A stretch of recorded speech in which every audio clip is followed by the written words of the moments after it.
everyone. Hello and welcome to the latest episodic discussion podcast here for the Infinite Arrow Syndicate. I am going to be your luxurious host, the Black Shadow, joined by many fine folks in the community as we are going to be having ourselves a pretty deep dive into Resident Evil and specifically looking at all of the many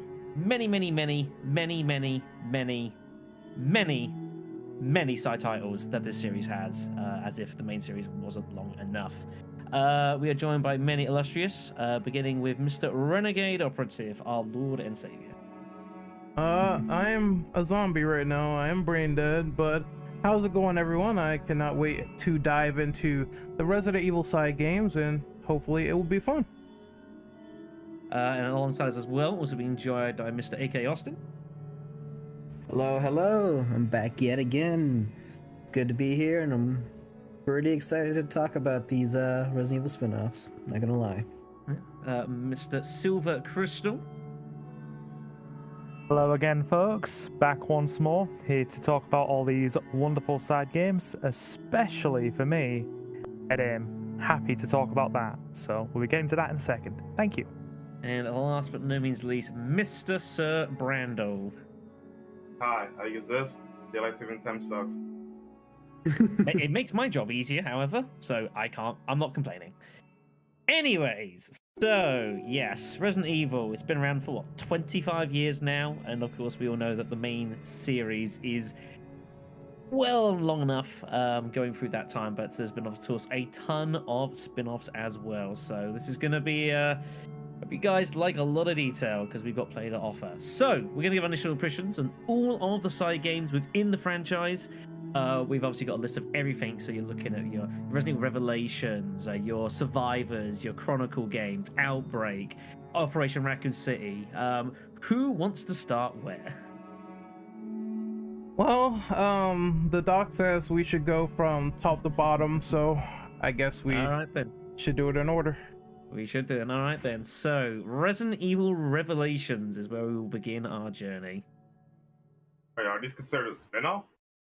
Yeah. They are. Right, well, they're the best spin-offs then. No question. What's your memories of it? I mean, did you play the game on release or even? Not on release. I played on one when it came to the PS3. So I got the port later, and then Revelations 2, I got that some way down the line later. But I did play episode 1 because it was free by the time I got to it. But yeah, I did got around to it, getting Rev 2 implemented. I think out of the bunch between all the spin-offs, it's definitely those two are the best ones, bar none. But they're pretty much like mainline games, honestly, in terms of quality. It always deceives me how old Revelations. I mean, Revelations 1 came out like 10 years ago, which makes me feel incredibly old. Unfortunately, well, it was like 9 years or some months. Yeah, it was like after 5 released. Yeah. And there's seen plenty 6. of releases now. Obviously it came on PS3, but also Xbox, Wii, obviously PC. There was the 3DS version as well, which I had a spin of not too long ago, which actually plays pretty decently. I reckon. I'm not a huge handheld gamer fan, but I mean, it was designed for it, so yeah, exactly. And they got basically ported across, but no, I actually think it's a solid one. It's obviously the idea of Revelations is a nice kind of tie-in between games of the main franchise. So you've got Revelations, which takes place between 4 and 5, I believe it is. Correct. Yeah. And then you've got Revelation 2, which is meant to then take place like between 5 and 6, I think it is, whatever else. So I definitely think that the first game is definitely very, very solid. It probably could have been like a numbered title, but I guess the idea is having like this kind of like, it's kind of mysterious sort of thing. Its plot to me is a little bit wacky at times. It's a little kind of all over the place, or it's kind of designed that obviously you've got multiple lead characters effectively, with Jill and Chris, and then your sections with like Keith and Quint and that sort of thing. And then the ultimate betrayal, as if that's never happened before. But I do like how it kind of like tries to tie lots of elements together. The sections back in Terra Grigia, I thought were really, really awesome. I remember playing through those quite a lot. Brutal on the hardest difficulty. The second one especially is nasty, but oh, dude, Inferno is fucking hard in that game. it is rough. I beat it twice, and like it still doesn't get any easier. No. I reckon it's one of like one of the earliest really hard Resident Evil difficulties I think I've ever taken on was Inferno mode for Revelations. Absolutely brutal. Oh, go ahead, Austin. Sure. So my experience was that my dad redboxed it for me, and I beat it in that day. It's not the longest game by far, none. You can beat it in easy 5-6 hours if you're really gunning it. But I really enjoyed Revelations 1 a lot. I think I enjoyed Revelations 2 a lot more though, mainly because of Claire and Barry. I mean, I'm personally Pretty much biased it. towards both of them, so I can understand this. Yeah, no kidding. I did like playing as Jill and Chris in Revelations 1. Like, it was cool playing them. I loved Chris's sections in Revelations 1, fighting in the snowlands. I was like, very cool design most of the part. And then on the giant boat, which is been done before, but I think this is like one of the better ways to do a giant ship for a Resident Evil game. Yeah, I thoroughly enjoy this. I would say yes. These are probably the better of the spin-off titles. Invisible Hunters suck, by the way, everyone. Just want to Oh, throw that one out there. I completely forgot about those. How could you? I completely Absolutely forgot about brutal. those. Whoever thought that would be a good idea? I completely deleted those from my memory. I don't think anyone likes the invisible enemies at all. But I mean, hey, in Revelations 2, if you want them all invisible, you can do that. And that's an Yes, achievement. Oh god. If you hate yourself that much. Yeah. There's some Self-loathing. insta-kill enemies too. I don't want to deal with that shit. What do people make of the fact that obviously one of the big things when the games came out was of their the episodic nature, the fact that they were being sort of broken up into little sections and at times obviously being sold potentially in sort of little sections sort of thing. Do you think that was a system and kind of a storytelling that kind of suited the game? Well, for Rev 1, I was actually okay with it because there was like, about by artistic purposes, there was a lot of episodes, right? Whereas in Rev 2, there's only 4. But at least you got 2 perspective of one episode, right? Hmm. But I didn't care too much for it, though. I think they should just release the whole package and then move on with their life about it. Hmm. I didn't necessarily care about them just doing an episodic game of Resident Evil, especially since they only did 5 grand total. So no, I didn't care for it personally. Sorry. Yeah, go. Oh, that's fine. Go ahead. I had a situation when it first came out where I was thinking to myself, they're doing this because of the popularization of episodic content as of late.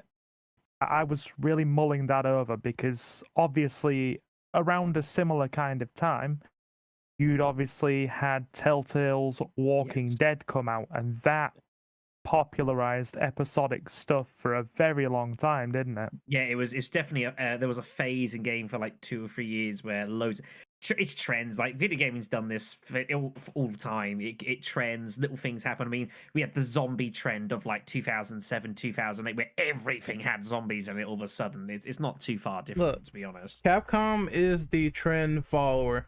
They clearly said in their mission plan for Resident Evil Resistance that they wanted to capture Dead by Daylight numbers. They said this before with RE6 and COD, how they wanted to capture the COD crowd, which is why RE6 is like super feature rich and it has like a bunch of multiplayer modes. It's no different here with the episodic content. For me personally though, it worked out because I honestly took a while to play the game, so I had the option to buy the entire game and just wait until all the episodes come out. And when it came out, I had the full experience, so it didn't bother me too much. But I probably would not like to see this feature return again. I just have a strong feeling though, considering Capcom is trend following, and now there's the stuff with micros, and now there's the stuff with segmenting a game. It's something that I kind of expect later down the list with one of their leaks, but we will talk about that later. I just felt it was an option that was good for me because it was okay with me waiting. For some other people, it might not be. The way I went about playing it didn't initially bother me too much because when I first came across it, I got it for the 3DS because obviously it was released for that console. And I thought to myself at the time, because, my eyesight isn't amazing. I suffer with a lot of eye strain, so I thought maybe getting this on a portable console might not be the best idea. It turned out to be right. Then for the longest time, I didn't come back to it until last year, when I streamed it shortly after we did Resident Evil Village on the channel, because a lot of people were saying, look, this game is way better than you might think it would be for a side game. Give it a try. And then I went through it and pleasantly surprised, as has been said here already, very high quality for what it is. Very high quality. No complaints from me. Not at all. Yeah, no, I think they did a pretty good job. I think both of them. I think to myself, I think Revelation 2, I think missed a lot of people kind of their expectations. I don't think they necessarily made it a bad game. I enjoyed it a lot for what it was. I thought there was some very cool stuff. I don't think personally the idea of having like the sort of 2-player co-op on it was cute, though I still don't think it was the best implemented really. I don't think it's the greatest co-op experience I've ever played. But I think that Revelation 2 was a better game than I think a lot of people gave credit for. No, 2 was a fantastic game though. Just honestly, like if I had to break it down though, there's definitely elements that 1 did better than 2 and vice versa. But the biggest one that 2 does better really is just the general gameplay, because it's not built for a handheld anymore versus at the first game. Yeah. Yeah, and it's faster too. Like Claire could just do these kicks, and Moira has the crowbar, so I like the gameplay a lot more than the first one. Yeah, that's why I would say that, in terms of just, playing the game, 2 is just better. Especially since, it's more, I won't say streamlined, but more, the quality of life is better in comparison to even the mainline games like 4, 5, and 6. So, you press all these extra buttons to do all these combinations or whatever, right? One button for the knife, for your melee, etc., and then move on with your life. That's what I appreciate about the game. I wish, they would adapt that again for another game, but we haven't gotten Revelations game in a while, so. Also, the add-on to that, this is where people started to spearhead the series and say that they're starting to introduce these obscure characters that we haven't seen in the storyline for a long time. So you have Claire, which by that point we haven't seen her. Mostly the main plot was dealing with Leon and Chris, focusing on the outbreak in China and everything like that.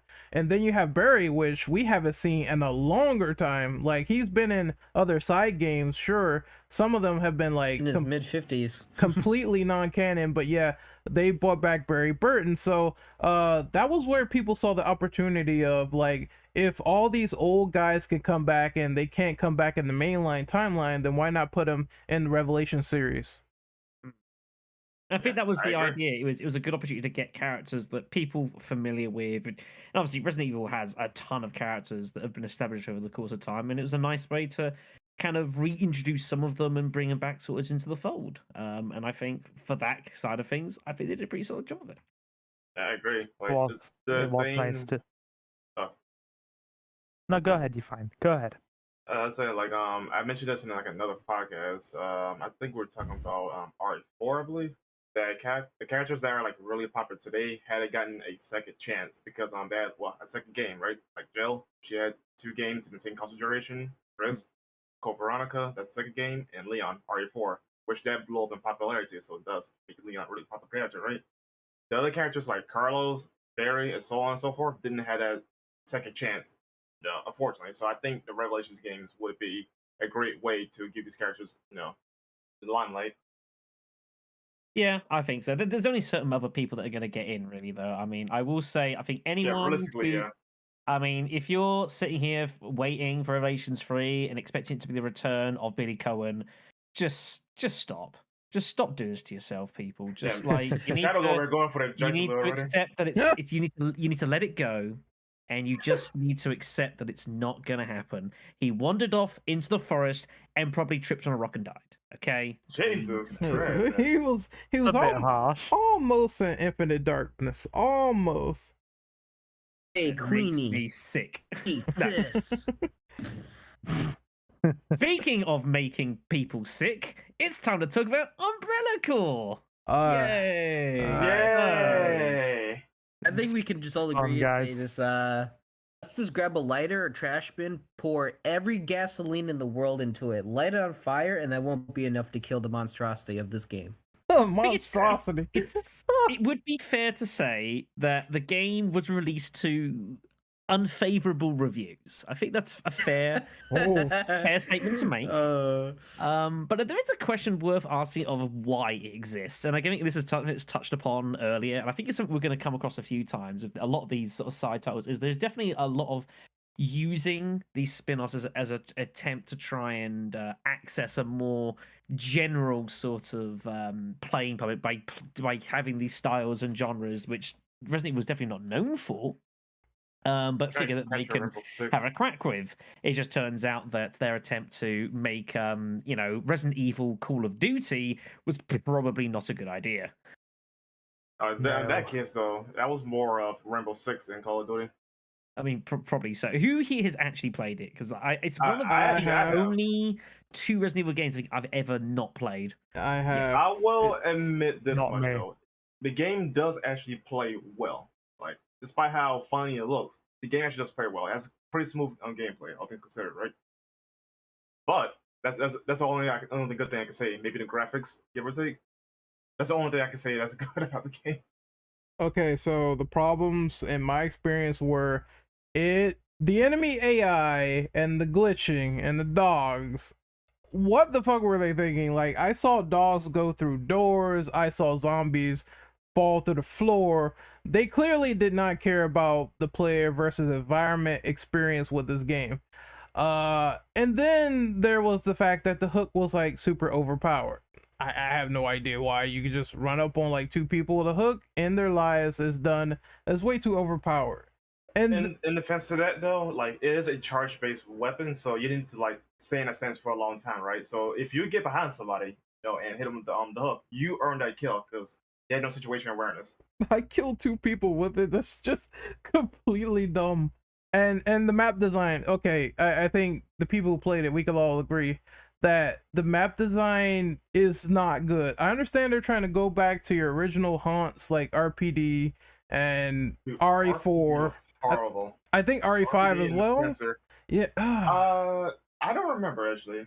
I think there was honestly, in my opinion, the best map was honestly the RE4 recreation map. Like, I think that's probably the most fun to play on. But yeah, I don't know. Yeah, it was also a tri-cell map. Like, I understand, like, the little references, like, I catered to those because I thought they were cool, but outside of that, the RPD map is just complete garbage. Like, it's so different, and it's so weird and linear. You could get stuck on walls. It's like, you don't know where you're going. Like, it's not good for team play. There are those multiplayer games where you have a map and it's not good for going against the players and fighting and holding down. And those maps were not designed like that. They also do the thing with this is another game we're going to talk about later, but they do this with Resistance as well, where some of these old maps are just not that great. Here's a question for you, Ren. Hmm? Who do you think Capcom thought they were making this game for? Well, it's like Austin said. He said the esports crowd, and I agree. It had like a pretty big esports feel. I think Capcom wanted to get into the shooter market because there were games like Halo, COD, Siege that Brandon mentioned that were really big on getting those crowds going and having that competitive play. For Resident Evil people, they don't want that. I think I said this recently in a video that what Resident Evil people want is a single player survival horror focused game, and this was not it. Yeah, I think that's pretty fair. It missed the mark. I think it was. I don't even know if I want to call it a noble attempt, though. I think this is one of those games like. There's games that Resident Evil have tried to put out, which you think maybe have some legs and maybe have some room to grow, but like Umbrella, even before it came out, I think we got the idea of it just felt such a dead on arrival title. Like, a bar like a miracle. Like, I just didn't see how there was really a future for it beyond like the first few weeks, and that's exactly what happened, sadly, which is not something that is unique to this title, which is a shame, I think, but.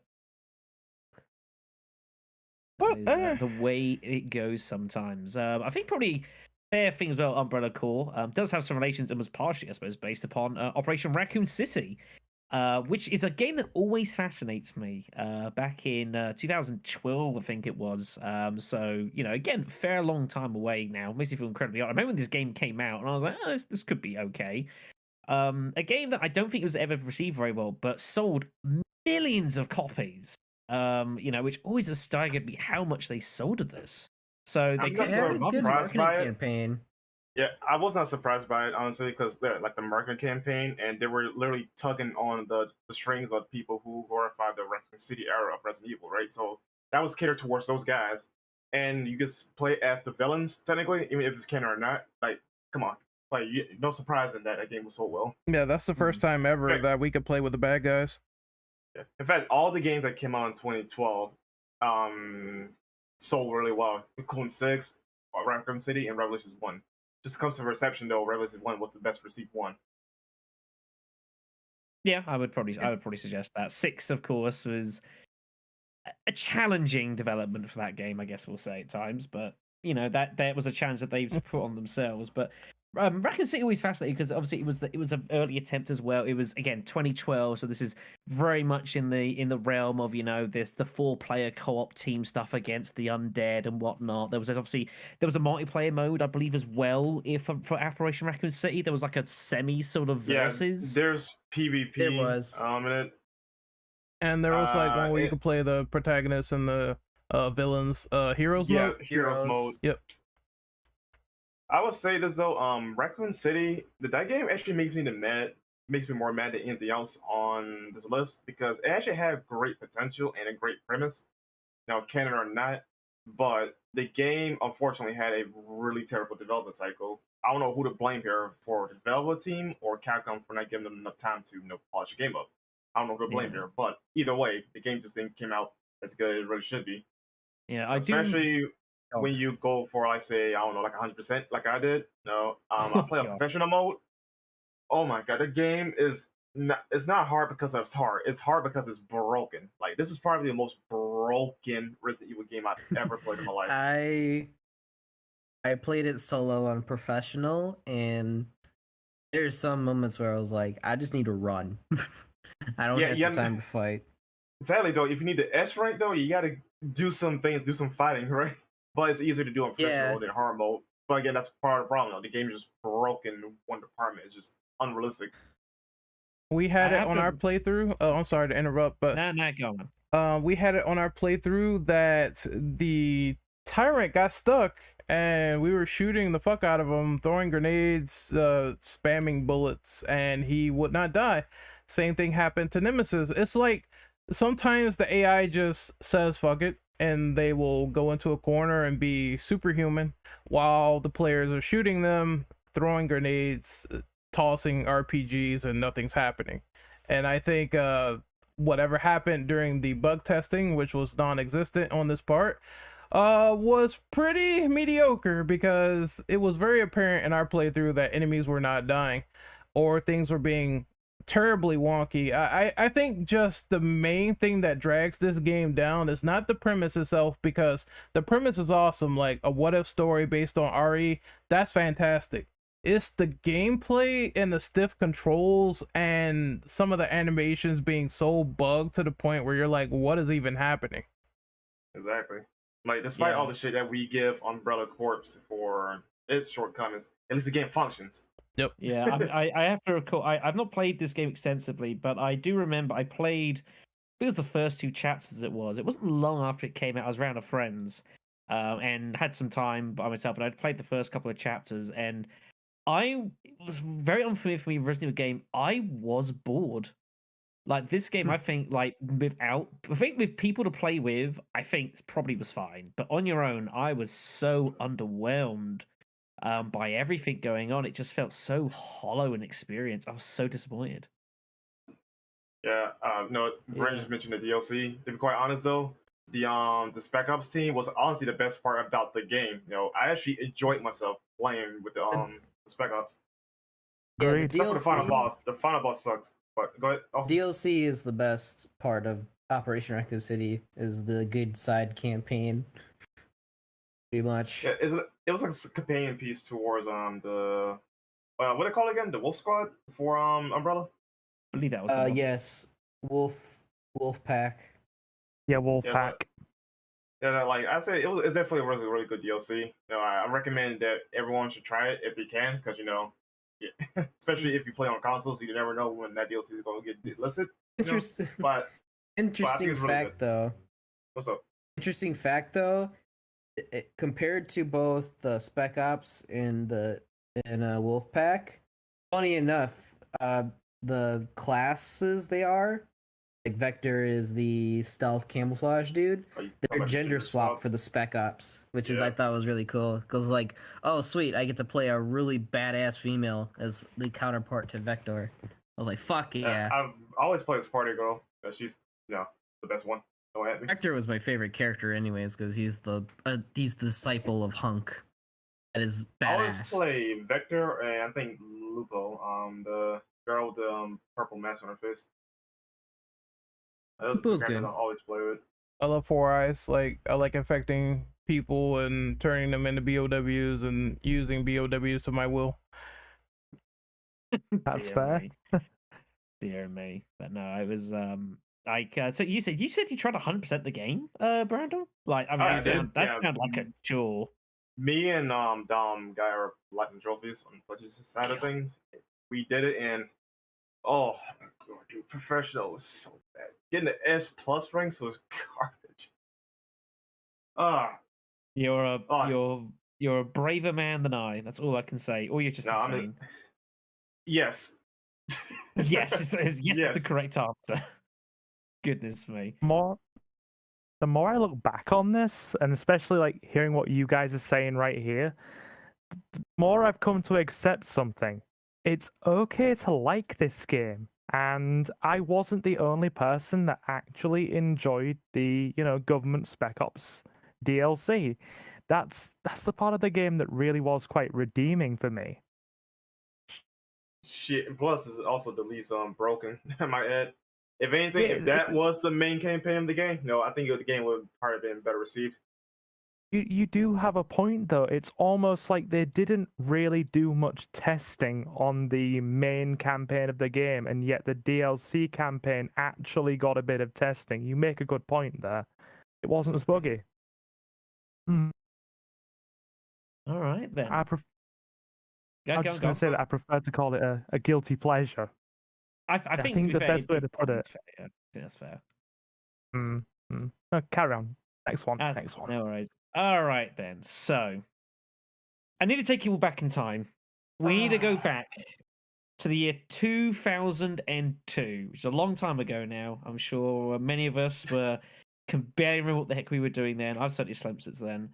However, 2002 saw the release of a certain game that came out. This was, I think, at the time, probably, I think, one of Capcom's probably most ambitious attempts at a Resident Evil game, seeing as that they actually figured, well, we haven't done it on a portable console before. How badly could we do it? How hard can it be?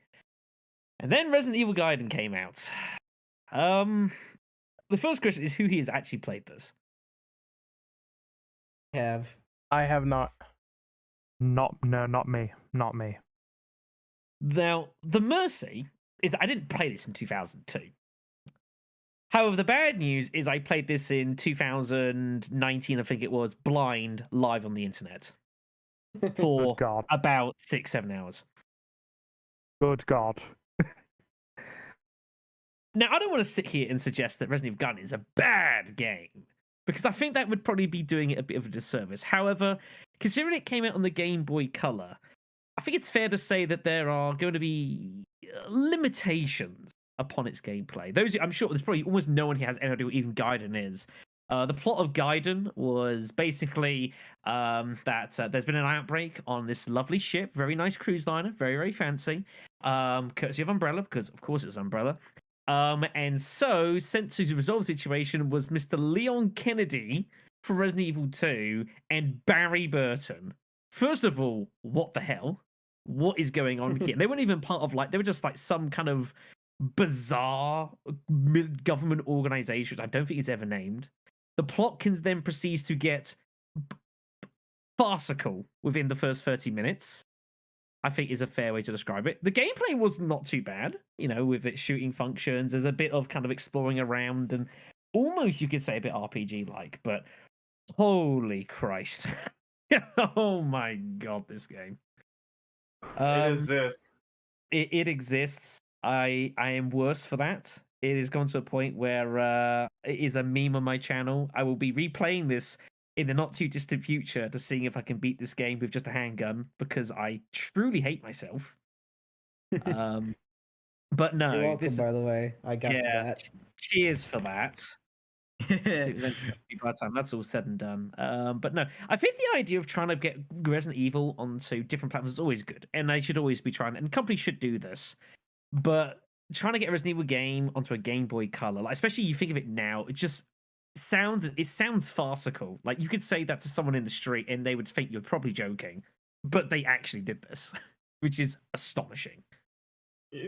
Gaia is definitely, by all intents and purposes, a technical marvel because they managed to make something out of a Resident Evil property. Like, for what they did with it, though, it actually worked. But, in my honest opinion, though, I still don't think it's a good game. No.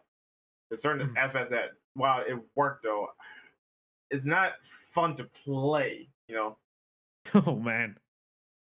I looked at it as I looked at Resident Evil 2 on the N64. It is a technical marvel that they get it on this particular platform, though, but it's not the best way to experience Resident Evil 2.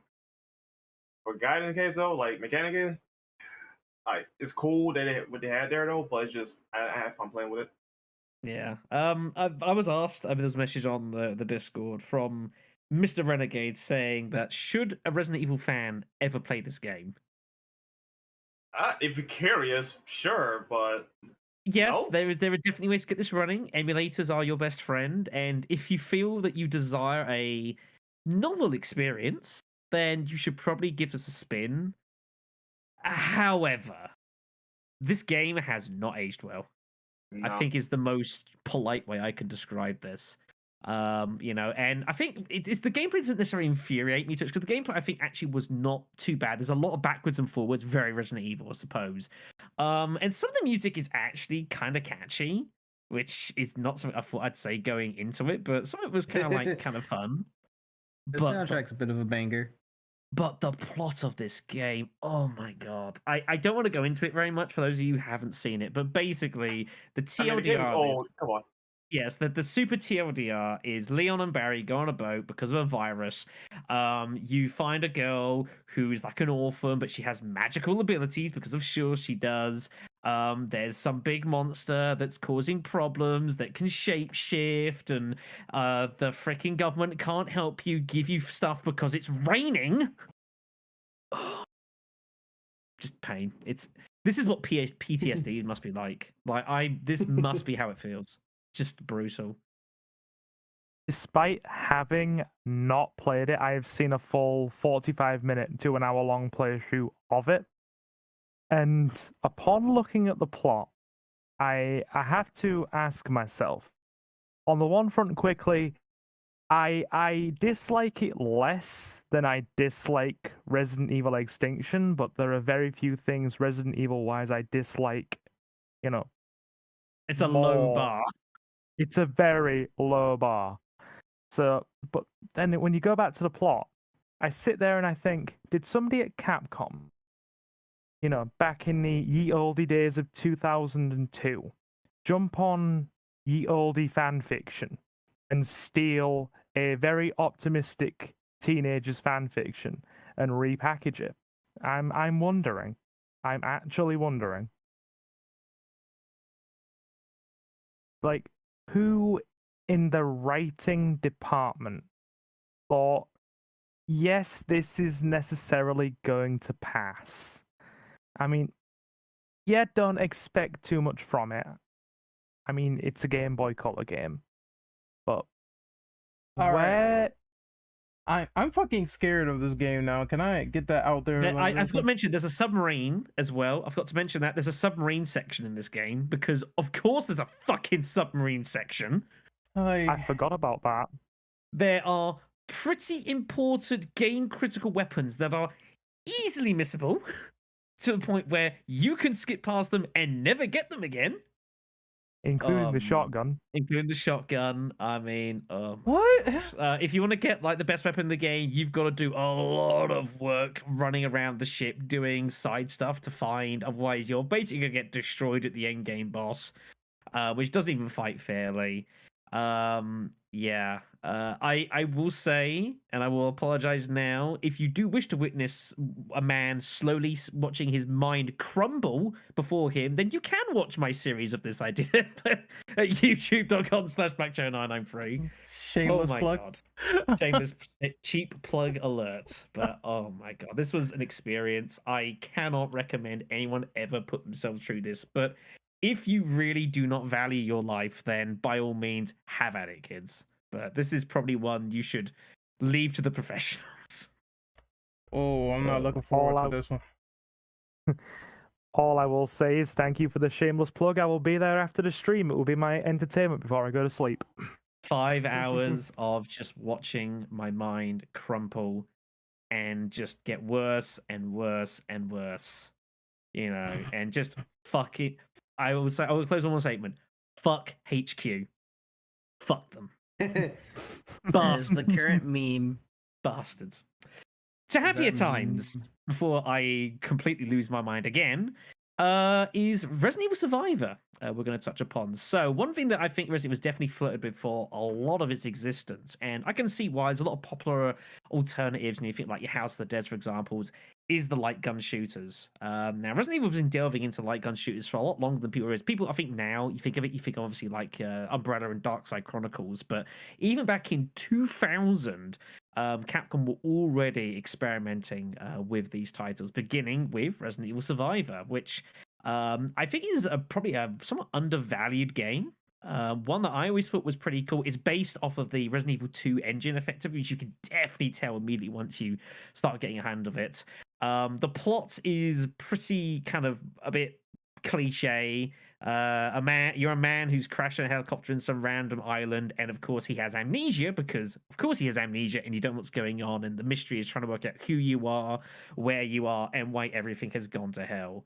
I don't think the plot says too much really. It's kind of basic, but from a gameplay standpoint, I thought it was pretty enjoyable, and I believe there are people here who have plenty of opinions to say on Survivor. Yeah, I really enjoy it. I enjoy another one in the series a bit more, but we'll get to that because I will squee because of nostalgia when we get to that one. But Survivor, for what it is, keep in mind I picked this up as a God, how old would I have been when I picked this up?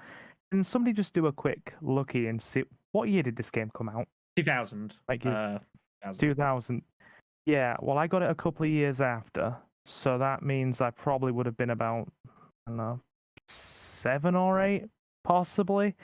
And I picked it up, and I messed around with it, and I didn't think in my like kid mind that it was too bad at all. And then I came back to it about a year or so ago and messed around with it on my channel and thought that for what it was, despite the clunkiness and the less we go into things like the voice acting, the better. trust me, the better. All I will say is one single thing. You are a murderer, Vincent, and I'll leave it there. But, I mean, the kids do not ingratiate themselves with any glory either. They're pretty horrendous. It's all pretty bad. It's one of the only games I have heard where a supposedly British kid sounds distinctly Australian. Yes, it's quite magical. Issues. Just a bit. But yeah, for what it is outside of the things that I was just picking at there, going in multiple directions, being able to actually go in, well, a few different directions to kind of pace things differently, a few different cutscenes depending on which direction you go in, a reasonable array of weapons. I mean, for what it is, if you want to sit there and just literally blast through it in a couple of hours. It's not bad, and there's been worse released, so no problems there. And that's my piece. So take the floor, whoever else wants to. I will offer this game a line of defense. When I first went to the United States back in 2017, pretty early on, I ordered in pizza. A guy came to the door, said thank you very much, and he asked, "Wait, are you Australian?" So I can understand why there might be some confusion. So now, obviously, being British and not Australian, I have no idea how he confused this, but apparently this is not an isolated incident. So I will offer some defense there. One of my friends actually always confused Australian and British accents. I'm like, dude, are you deaf? There's a clear difference. I mean, it's better. Yeah, I don't understand how it happens, but so I can kind of get it. But I thought the game, like, I think Omni played pretty solid. I think one of the real cool things of Survivor that there was obviously kind of inspiring from the the railgun sort of shooter setup and that thing. Obviously, that you have your bit of like you choose your own adventure. You can kind of take the game in whatever way you want. Obviously, you get to generally the same endpoint more often than not.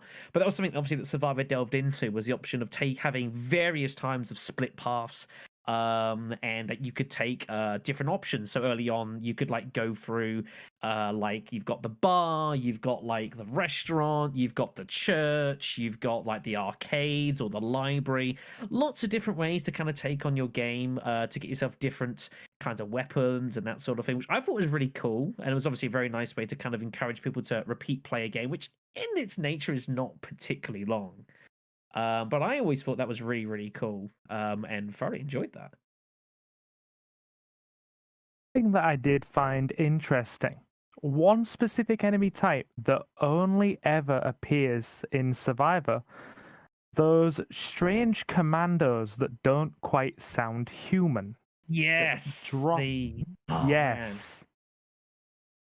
Man. I think they were just called the cleaners, weren't they? Yes, yeah, the cleaners, I think is what they were. Yeah, there was kind of like meant to be this kind of like a weird, like secret USS military unit, I believe it was, who kind of spawned. Which mainly you fight, like if you go via the arcade, you fight a load of them there. They're very strange.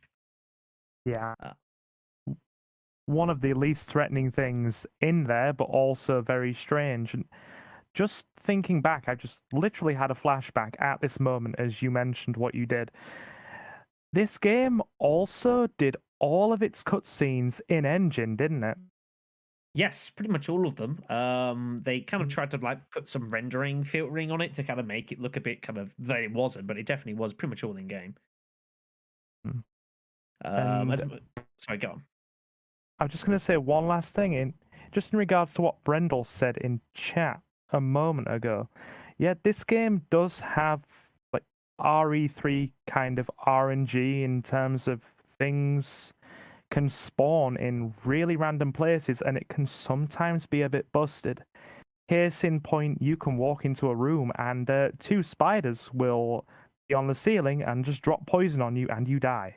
But yeah, sometimes. Continue, yeah, Shadow. yeah. Sorry. There are some yeah, there was a bit of RNG, which I thought was cute and I always appreciated, but it was a bit cruel sometimes. I will also say for Survivor, Survivor has, I actually reckon, probably one of the darkest like plot lines going, and this is me having just come off playing Haunting Grounds, so which obviously has its own interestingness. But yeah, for those, again, I'll TLDR it, but basically one of the plot points of Survivor is that you're on this island, and as it becomes, it's pretty prevalent that there are tyrants absolutely everywhere. And the question is, well, how are there so many tyrants?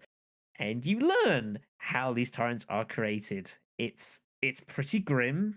It's for 2000. It is kind of shocking, like how much detail goes into how they are created. I won't spoil it, but it is very, very dark when you realize what's actually going on. Like it was kind of, I remember I first saw it and I was like, what in the hell? How did this get past the censors?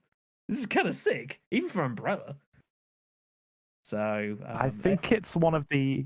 Sorry, no, go ahead. Go ahead. No, you're good, man.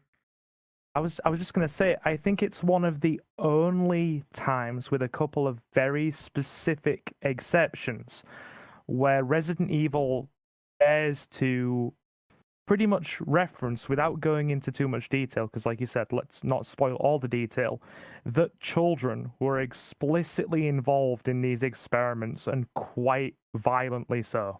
Yeah, it's It's dark. It is. It's pretty shocking. Like I don't even know if you were to try and do that in a plotline nowadays. I don't know if you'd get away with it because things have changed a lot in gaming, and I think some stuff you can get away with now you couldn't back then. But there's definitely some things you could get away with then, and now would be like almost like taboo a little bit. And it's a little uncomfortable when you realize what's been going on, and like there's detailed memos of like the kids in the prison area. Kind of like, and it's very reminiscent. Obviously, we've had something similar recently with, say, Remake 2, going through with Sherry through the orphanage, and obviously you're always going to get these sort of documents that are kind of a bit unsettling. But man, did Survivor top the cake there. There was some pretty distressing stuff that was in that game. Yeah, and you are totally right in what you said as well. You wouldn't be able to get away with this kind of stuff. I was talking to my partner about how video game attitudes have changed in some ways and become in some ways more open, and also in some ways in regards to other things much more the other way. Like you can't even really put minors in threatening positions in video games because the amount of flack it causes from the media is absolutely unreal. Justifiably so to some degree, but things have changed, haven't they? Oh yeah. Right, Indeed. so moving swiftly on, yes. Swiftly on from the darkness of Survivor to how closely can we emulate an arcade game on a console? Enter Survivor 2 Code Veronica, which I only got a first chance to play with myself about a year and a half or so ago. I'd never played it before. I'd basically never seen it before. I think this game. I think it's probably one of the most obscure titles, probably in Resident Evil, like in its entirety. I would probably say it's either this or Gaiden, or like I think they're probably like the two most obscure titles, probably going those two. So I think very few people have played this. I hear people talk about Gun Survivor 3 more than 2. And honestly, I can say for good reason. I don't like Gun Survivor 2. Which is pretty astonishing. The game kind of explains itself. Being Code Veronica is based among the titular title that had been released. I think it was the same year, I think, as this, wasn't it? Yeah, I think same year as the... I don't think it's the Dreamcast. I think it's the PS2 version. Yeah, I might be wrong with that. Same sort of time. And it's basically what happens if you were to try and take Code Veronica and port it as a light gun shooter badly. Pretty much. This is not a good game. Okay, I have two questions because I never played this game, but I have two questions. Number one, why is the storyline based on Claire having a dream? And number two, why is this based on her seeing Nemesis when she never seen Nemesis ever? I don't know. That's the thing. Like, this shit doesn't make any sense. So I can offer reasonable answers. The first one is because this is Capcom, and they had a excess supply of fun stuff in the office, and they needed to use it one afternoon. It just happened to be when they were developing this game. It may have disappeared in unusual circumstances. As for why Nemesis was involved in Code Veronica in an island that he's never been to, in a universe where he was destroyed like 6 months prior or 3 months prior or whatever, I have no earthly idea. It's like this game, I thought there was some kind of fun novelty to it. It is actually like at its dumbest level, it can be kind of a fun run around, blast everything you see, although the mechanics of it are also kind of dicey. But yes, Nemesis is in Code Veronica. What the hell? There's one good thing I will say I actually do like as a mechanic is the countdown for your tyrant to come in and chase you. I'll say that's pretty cool because if you dilly-dally too long, then you pretty much put yourself at risk of dealing with both Nemesis and the zombies or whatever else is on the island. I do appreciate that though. Now, whether it was well balanced, no, that's a different conversation though. Yeah. There's also another question that I also can't answer. How would Claire know about Nemesis? Like just in general canon. I know this game is canon is subjective. The only way that she would know about Nemesis is after the fact.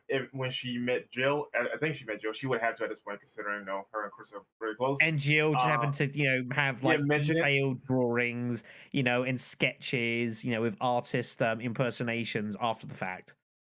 Yeah, who knows? There could actually been a video feed out there of Nemesis, so possibility on that front. But Claire was a little busy. Okay, here's my rendition of the events.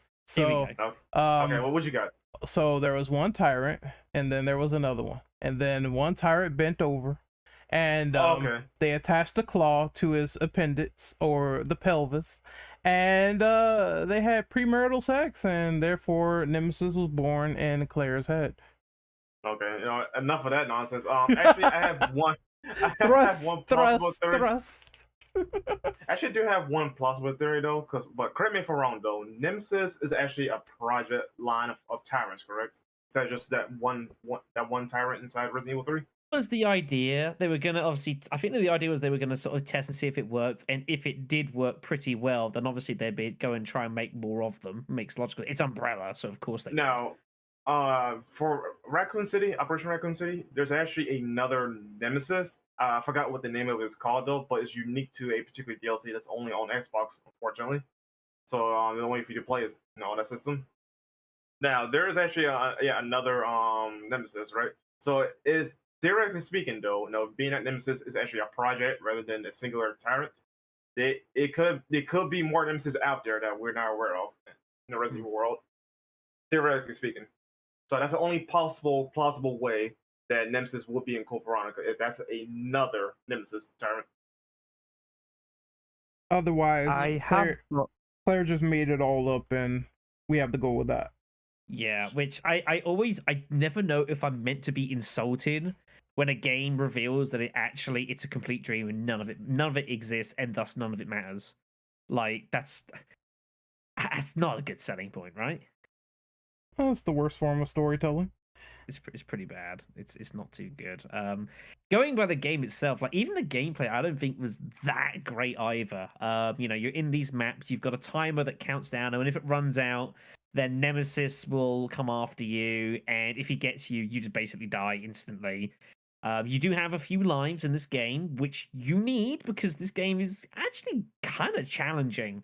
If you kind of go into it, there's a lot going on, and the thing is that you kind of want to explore because it's a Resident Evil game, and they generally reward exploring. And it's one of those ones you need to explore because there's items dotted about that you're going to need to survive, but there's just not enough time to do everything, unfortunately. Especially if you want to start fighting everything. And the boss fights, some of them are really obnoxious as well. I can't. It's just not great. You've got the arcade mode, then you've got like the like a side mode as well, which is like kind of like a dungeon mode sort of thing, which is also really, really weird and quirky. It's just a weird chain of events, Survivor 2. It's no surprise the game did not do too great. However, it should be noted that and I'm just as I'm looking at this. Should we note, in Japan, Game Machine listed Resident Evil Survivor 2 Code Veronica on their August 15, 2001 issue as being the most successful dedicated arcade game of the month. Can you believe this? I have looked this up. I can, especially given the arcades were still popping in Southeast Asia at the time. I do believe it. I actually do. Yeah. It should be noted that this game was no longer the most successful dedicated arcade game the following month. But at least they had one, I suppose. So I can't find it. But yeah, just a complete pipe dream of madness and insanity, which, funnily enough, turns out to be the whole fucking plot. And since we're on like releases and whatnot, Code Veronica actually came out the same year as Survivor, the first one, but the Gone Survivor 2 came out the same year in Japan as Code Veronica X. Yes, this is true. Yes, good point. Yeah, because it all gets confused. There's releases and re-releases and whatnot. It's all a bit messy to me, so hey-ho. Right, so we'll move on down the line to the next titular title for the light gun shooters, which is the fabled Resident Evil Dead Aim, circa 2003. Another very experimental title, I think. Only ever released on the PlayStation 2, I believe, if memory serves me correctly. But I want to see it, so yeah. I want to I say think- yeah. I think I don't remember it coming anything else. And a game with a very, very funky plot, involving playing as Bruce. What a name that is! I mean, you just know you're in good hands. It's a Bruce weird name. McGivern. It's Bruce, weird. Bruce McGivern as special agent, being sent to another freaking tanker highliner floaty ship thing because that went really well the first time. As far Yes, as Mr. concerned. Texan. And then getting Yes. caught up in like governmental conspiracies and like a combination virus which turned into like one of the weirdest tyrants I think we've ever seen in Resident Evil. Lot of wacky stuff. A decent game overall though, although I always really struggled with the control scheme for this one. No, I actually do like Dead Aim, mostly due for the characters though. But I think this is definitely the most polished gun survivor game out of the bunch. I think it deserves like another chance, at least with the characters and the plot, maybe give or take. If they ever decide to do like a remake or something, yeah, I think Dead Aim would be a great entry point for like say VR or whatever. If you want to bring it out again. Oh, it's not a bad idea. I remember Absolutely. I streamed this game not too long ago, and I did joke about the fact that we watched the opening cutscene, like to the menu, and I did state that I thought that was the best part of the game, which I stand by because it's a really really cool intro, and then Dead Aim begins. I don't think Dead Aim's a bad game at all, but it is out there. There is so much craziness that happens. The Bruce is. I can't work out if Bruce is he the hero we need rather than the hero we actually deserve? I can't quite tell. It's just so weird. And then you've got Fong Ling who comes into it, who's the usual Asian spy. There's all that stereotypes. And then you've got the whole madness of Morpheus who makes some unfortunate life decisions, we'll say, and we have to clean up the consequences of this. Oh yes. May I? Because I actually have a story behind this one, and I've been containing my odd yet no less present excitement. Because out of all the Resident Evil games in existence, this is the one that I actually have a fair bit of childhood nostalgia attached to, and it's the first Resident Evil game I ever played. Wow. So, yeah, There's not seriously, many people in the world who could say that Dead Aim's their first Resident Evil. That's pretty amazing. So may I indulge you folks with a brief, a few minutes story time? All yours. Right. So I was like, what? Probably, God, like 9, 10. The game had just come out, and I knew of Resident Evil because obviously, it was doing its rounds in the early 2000s when I was a kid. And obviously, I'd heard that it's this scary game full of zombies, and I wasn't quite sure about it. Yet, I picked it up. Here's a bit of nostalgia for you while you're here. A few of us will be able to remember that strange place called the video store, won't we? They existed? My God. They existed, yes, they did. Blockbuster, Hollywood Video, whatever else. Yeah, whatever else. I went in with my mother, like years and years and years ago, and obviously I was way too young to get it myself. But we had a family friend who worked in one of them and was actually the manager. So she kind of looked the other way to me getting it. And I took it home and I played it, and it was interesting enough for me. I'm like, this is pretty good. And then I came back to it like, I don't know, like in my teens, and I honestly thought for what it was, been like 1920 when I came back to it years later, I found the part in the Spencer Reign, the first half of it, to actually be a pretty reasonable experience as far as the Resident Evil formula goes. You have your zombies, you do have your elements of exploration and weapons and essential items hidden around the various decks and floors and crew's quarters. you do have to find things and open doors and advance the plot through the typical Resident Evil formula. And the way it goes about using the lighting and having really, really dark areas transitioning into really light ones when you're going through various parts of the ship, really enjoyed that. You can be walking down a corridor and it's very dark. You won't see anything, but you'll hear zombies shambling around. And if you're not careful, they can just come out of nowhere and start grabbing a hold of you. And it's pretty impressive. That, and what else could be more amusing? At least as far as I'm concerned. Amusing might not be the word. Let's use interesting. What could be more interesting than a very, very effeminate French tyrant?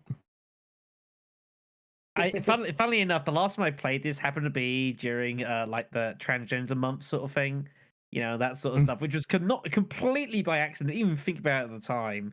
But yes, Morpheus's evolution, shall we say, into Evolution.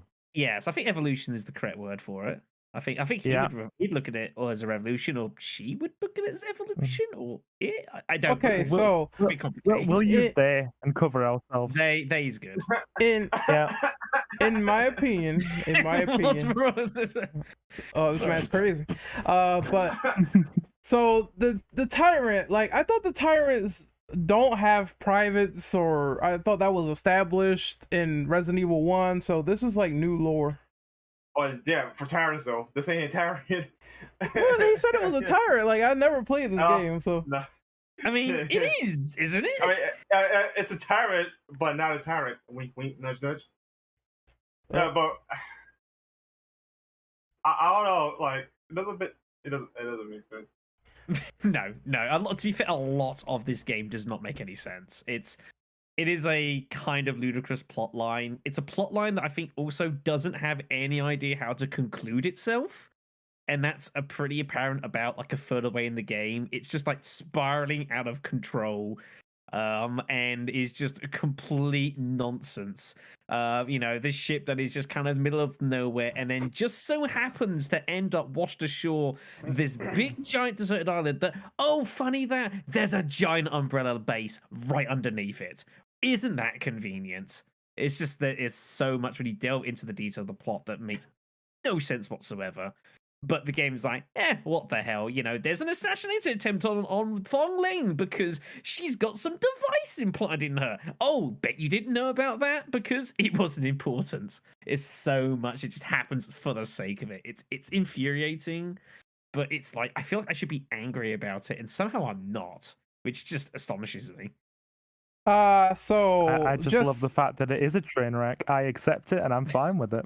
Okay, so just on the level here, this game and the crazy stuff that it does, I have a question. Does it outdo all the stuff that was attempted in RE6? That is that's close. I would probably say on a just outlandish scale, 6 probably tops it just because of the pure scale of how much crazy happens over such a wide range of places and areas. But for pure absurdity, I think Dead Aim probably has to take it. No, I would say 6 is worse because it takes itself seriously, more so than Dead Aim. Because I mean, there is that storyline where Simmons bombed an entire town. He did this twice, all because he could not get some of Ada Wong, and Carla turns into a monster that we will not repeat here because it resembles something that you see when mom and dad finishes the business, and then that happens. So this whole game is just weird to me, and I've seen worse in the mainline, so I had to ask if the sideline game was either worse or even more weirder than that one. This podcast now rated TV PG. Look, I didn't say what Carla was, just you have to use your imagination. Yes, there's a lot of imagination in Resident Evil 6. I think that's probably a fair summation of that game. Just say she's a giant vanilla ice cream cone. Go with that. Sure, why not? It's not completely inaccurate anyway, so. Dear I me. think the best way, sorry, still getting over that from a second ago. I think the best way to answer Ren's question here, from probably the one certified fanboy of this game on the internet, is that the game definitely gets damn close to Resident Evil 6, but even if it was to surpass it or not, it doesn't care enough to try. It just exists and does what it does, and it's fine with that. I don't think it particularly tries in any way. It just does what it does. Pretty much. Yeah. Chat. And it is unabashed. Don't mind the lewd questions I ask, please. No. No. Dear me. All right then. So it would be a few years until Capcom would delve back into the light gun shoot. Obviously, a bit busy doing some I'm some other sorry. things. We see a mushroom having an erection in chat. This podcast now rated TV 12. So I could not describe that for a second. I was like, what the fuck? Oh god. I have no So- maturity whatsoever. we take ourselves to 2007 to try and get this back on track.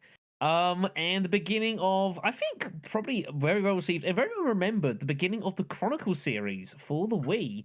I never particularly played either of these very much when they came out. I finally got a sample of them a few years or so ago. I imagine people have played this far more than I have, I would imagine. Like Yes. the most, probably like real rail. It is a rail shooter. That's exactly what it's designed to be. Yes, it is. Alright. So I think I should start with this one. Oh, yeah. Go ahead. I should start with this one because, funny enough, this is actually a launch game for the Wii, and this was the very first Wii game I've ever played at the launch of Wii. I personally adored this game. Granted, I was like, I would say 9, maybe 10 years old when the Wii came out, so I was a bit of a little lad. Yeah, Umbrella Chronicles, I fell in love with. I completely 100% of the game, got all the files, got all the stars, got S rank on everything. Took me a long time because there's some things you can easily miss, and getting headshots is a piece of shit. I was able to do it. But for what it was, it's like a soft remake of 0, 1, and 3 in a way. This is like the very first attempt at like a Resident Evil 3 remake in the sense. I very well feel like that for it being an on-rail shooter, it definitely does do a lot in the aspect of trying to replicate like a House of the Dead feeling of on-rails move to move, counter, boss to boss type of thing. It's definitely, if you have not played it, it's definitely worth the play. Yeah, I agree. Yeah. Personally, though, I prefer Umbrella over Darkside Chronicles for a lot of reasons. But I think Umbrella Chronicles definitely both Chronicle games definitely deserve a little bit more light because it actually injects more canon context to the overall Resident Evil mythos. Yeah, I think more people should honestly play. Heck, port the games already. Yep, the Russian Caucasus section of Resident Evil Umbrella Chronicles. That was like entirely new.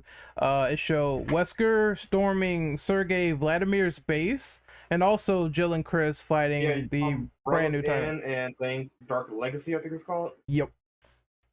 Yeah, like that right there literally could have been his own game if Capcom really wanted to, which I'm actually hoping for. It's kind of, it almost feels a bit like, almost like a proto Revelations in a way, does Umbrella Chronicles. It's kind of that same sort of idea, isn't it? You've got kind of these extra bits that are being thrown in that obviously never existed before, which I always appreciate, nice entries sort of into lore and such sort of thing. Yeah, true. But I always felt, to me, like Darkside always felt a little bit more polished as an actual just pure mechanics. I always felt it felt a lot smoother to me. Chronicles at times felt kind of a bit raw, kind of a little bit kind of unkempt almost at times, and how it handled. But I can't say it was bad at any stretch. But to me, like Darkside felt a far more smoother experience to play. I cannot stand that camera shake though. Like that right there, just That wasn't that's good. really bad. That I can't stand by. But other than that, What's funny is that I didn't even notice camera shake Oh, until somebody pointed it out. I noticed it was very hardcore in the I was first just- chapter. I was so With like that and motion blur. accustomed in a tune just playing on rail shooters because I was a huge House of the Dead guy. I fucking love House of the Dead, yes. and I just never got I never had a problem with it, and I was like, that's probably why I enjoy Darkside a lot, and the fact that That game, I was throwing What? like I was throwing more grenades than anything because of the camera shake. Because it feels like to me, Darkside was a little bit more difficult to manage with the enemies and crowd control. But I mean, I can see that. I did like my experience with it. I had a question actually regarding the story. So, between the two new plot revelations that they put in with Operation Javier and Leon, like in this South American jungle with Jack Krauser, do you guys think the story is stronger or better than Umbrella's End with Wesker and Jill No. stopping the whole conspiracy? Okay. No, the only thing context it really added is like how did Leon and Krauser know each other, right? And of course Leon countering the Veronica virus for the first time, right? But no, it does not hold the candle to Wesker, Jill, and Chris's campaign to Umbrella Chronicles because they literally right there in the Umbrella versus just character context. Yep. For Darkseid. So no, I don't think it's nowhere near as strong as the other campaigns. The only thing I really liked is that if you play the chapters in a certain way and you unlock certain things, you can hear like Krauser monologue. So you're mostly in it for Krauser and finding out how did he turn out to be this bad guy in the first place before RE4. Yep. Well, I think it's cool they had that there though, but yeah, no, I don't think it holds a candle to the other campaign. Yeah, Umbrella is just a stronger presence and they have a lot more going for them. I'm talking about like they were around since the beginning, so it's like years of history versus one character that came out of nowhere. But the fact that it's there as an addition is okay, but yeah, comparatively, no, it doesn't add as much compared to what is added with the whole essentially Russian branch of Umbrella's side with Sergei Vladimir. I actually thought, despite him only appearing in that one side segment, that he was actually, if a bit one note, still an interesting antagonist for Wesker to deal with. That's my take, at least. Yeah, he was like literally an opposing force to Wesker. I mean, he literally blocked Wesker like a few times from doing certain plans, right? So yeah, that was definitely Wesker's antagonist throughout throughout the game. All right then. Yeah, I think looks like we're pretty much covered on that. So I think enjoyable games. Maybe somewhere down the line we might see another Chronicles title come out. Wouldn't be totally against it. We'll see what comes of it. Yep. Follow. All right then. So it is time for me to go to bat because it is time to talk Outbreak. Yes. Now, Looking forward to this. This is the biggest one here. Outbreak is definitely, I think, as far as legacy wise, there's a lot of potential. I always remember when I first brought Outbreak as a series to my YouTube channel back in, I think it was like 2013, possibly. I think it was the first time I touched upon it. And I had a lot of people on the channel who had watched and obviously played a lot of Resident Evil. And I came to Outbreak, this game that I had played a lot when I was growing up, spent a lot of hours with, and I brought this onto the channel. And so many people had no idea this game existed. And I remember it just blew my mind. There was so many people who had no idea what Resident Evil Outbreak was. I was like, how do you not know this? You know what? Shout out real quick. It's the same thing that happened with Remake 1 and 0, especially 0. Like, surprisingly, not many people, at least at the time, when I had discussions with a lot of people, they know those two games in particular didn't exist. Yeah, it is frightening to think that these games are nearly 20 years old, which is like unbelievable to think of nowadays. But yeah, Resident Evil Outbreak basically puts you as, rather than as this special forces person or elite police officer or anything like that, you're just a civvy. You're just a regular person with a regular place in life, trying to survive the Resident Evil Outbreak, and having to team up with just people you don't know, and trying to make do what you can and what you can find to try and survive the hell that approaches. And on its hardest difficulties, there's a lot of hell.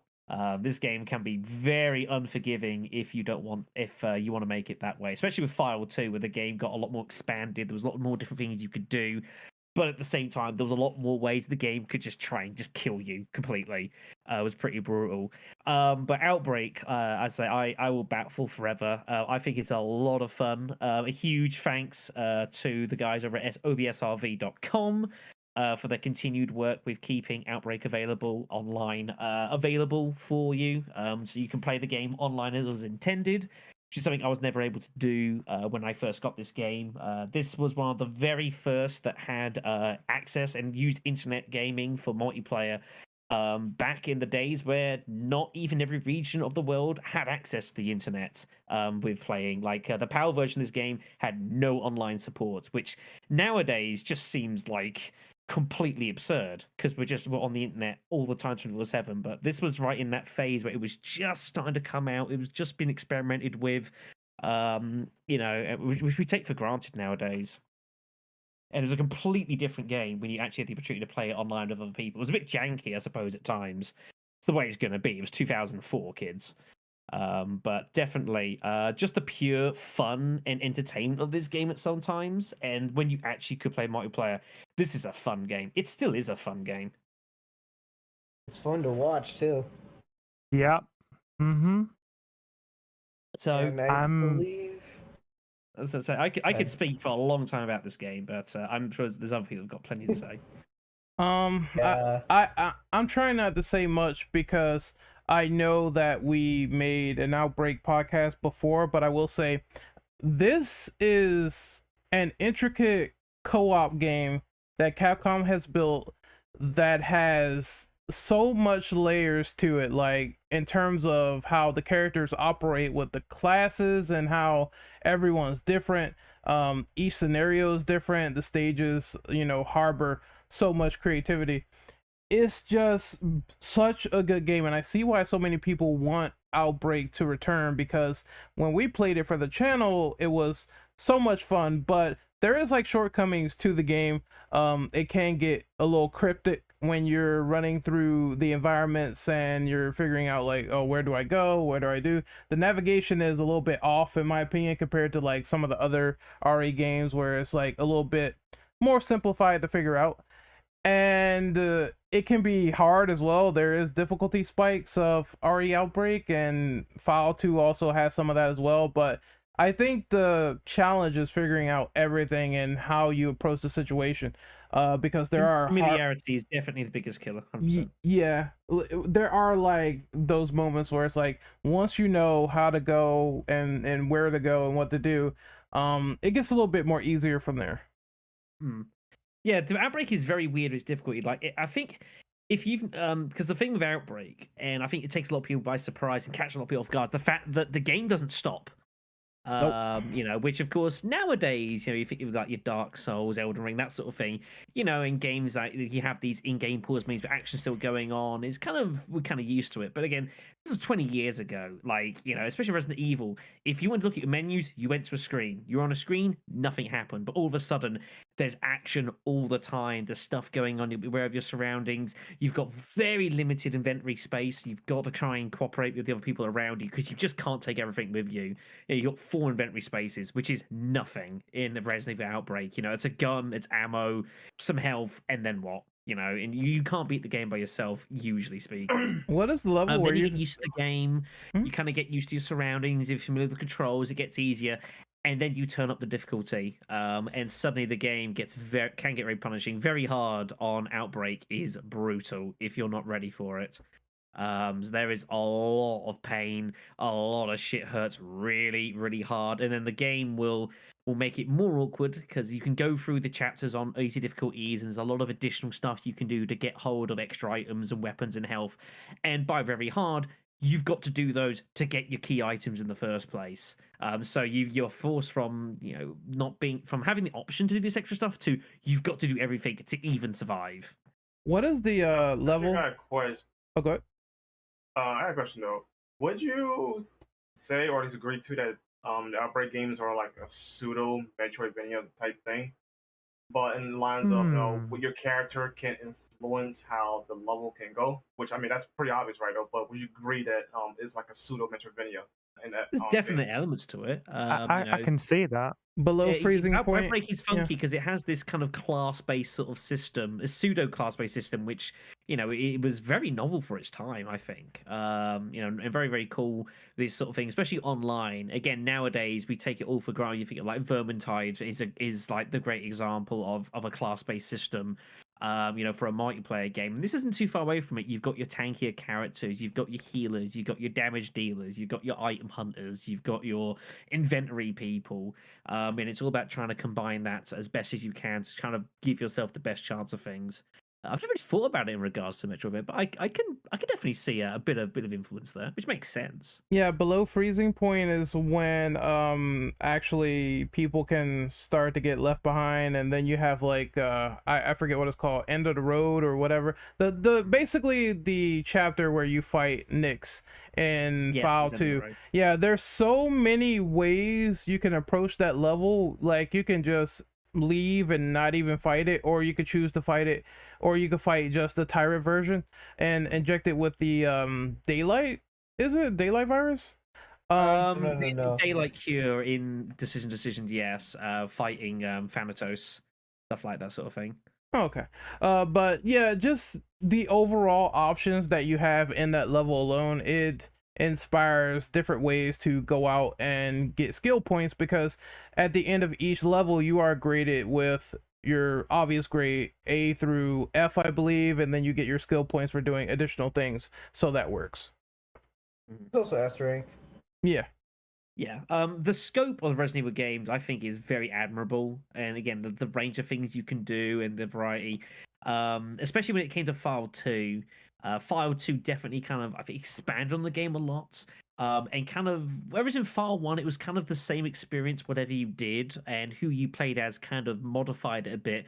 File 2 then went the direction of, right, we really want to like tailor your experience so only some people can kind of do certain things and make life a bit easier for you. It's much more apparent.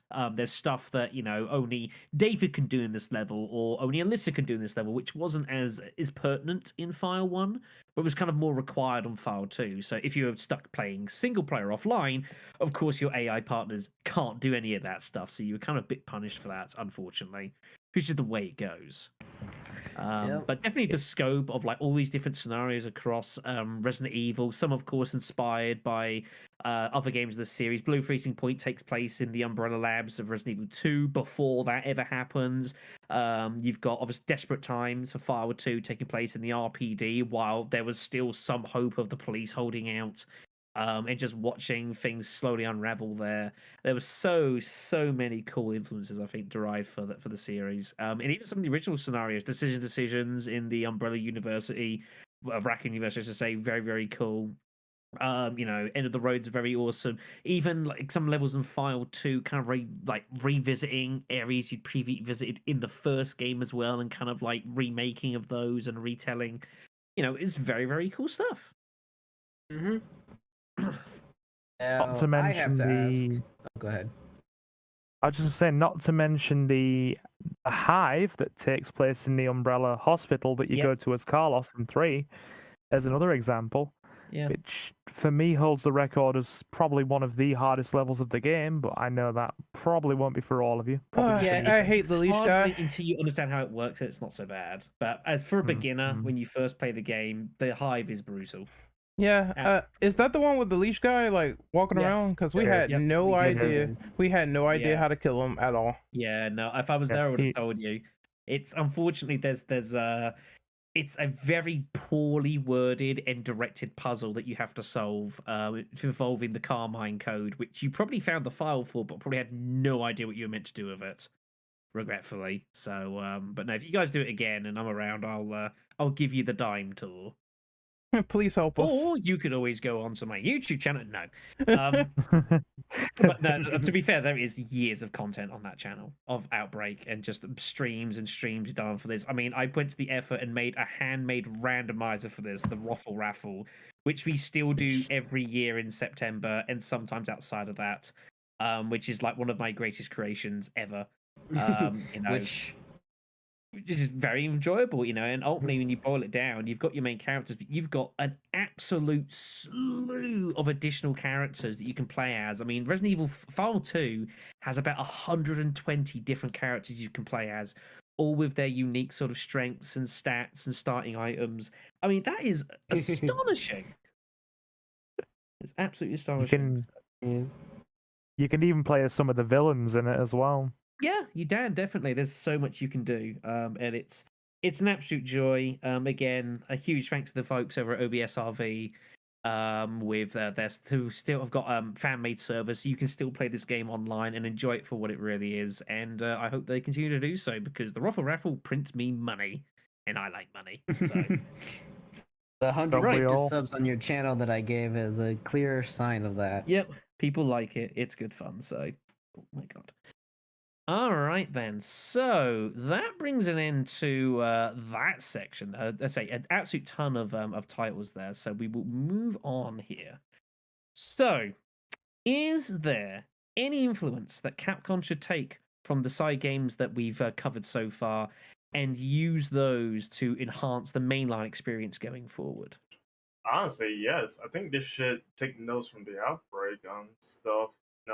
I'll say I feel like Outbreak was also like a more beefier Resident Evil 3. No shit, right? Given the context of the story, right?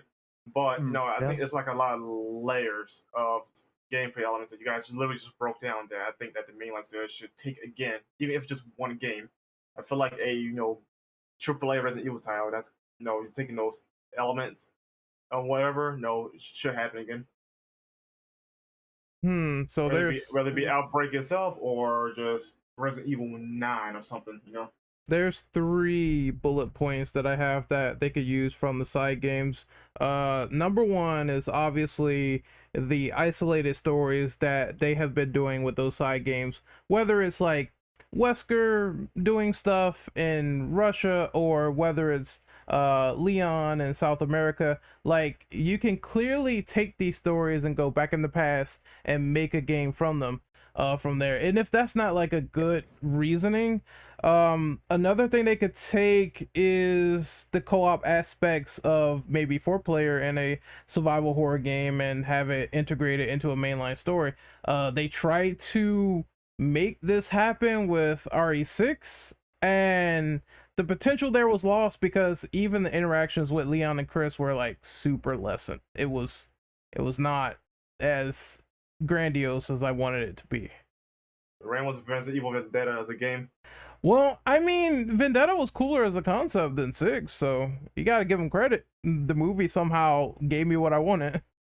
Yeah, no, I think I probably somewhat reluctantly, but sadly agree.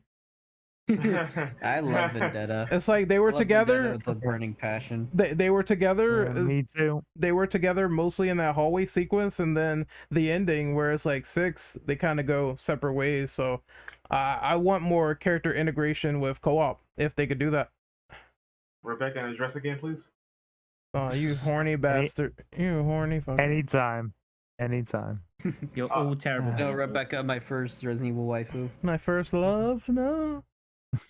Yeah, she likes her a lot, but Well, Mikami doesn't, so someone has to like her. Alright. I mean, I don't know. Well, we're gonna get to the quote unquote leaked titles. We'll get to there.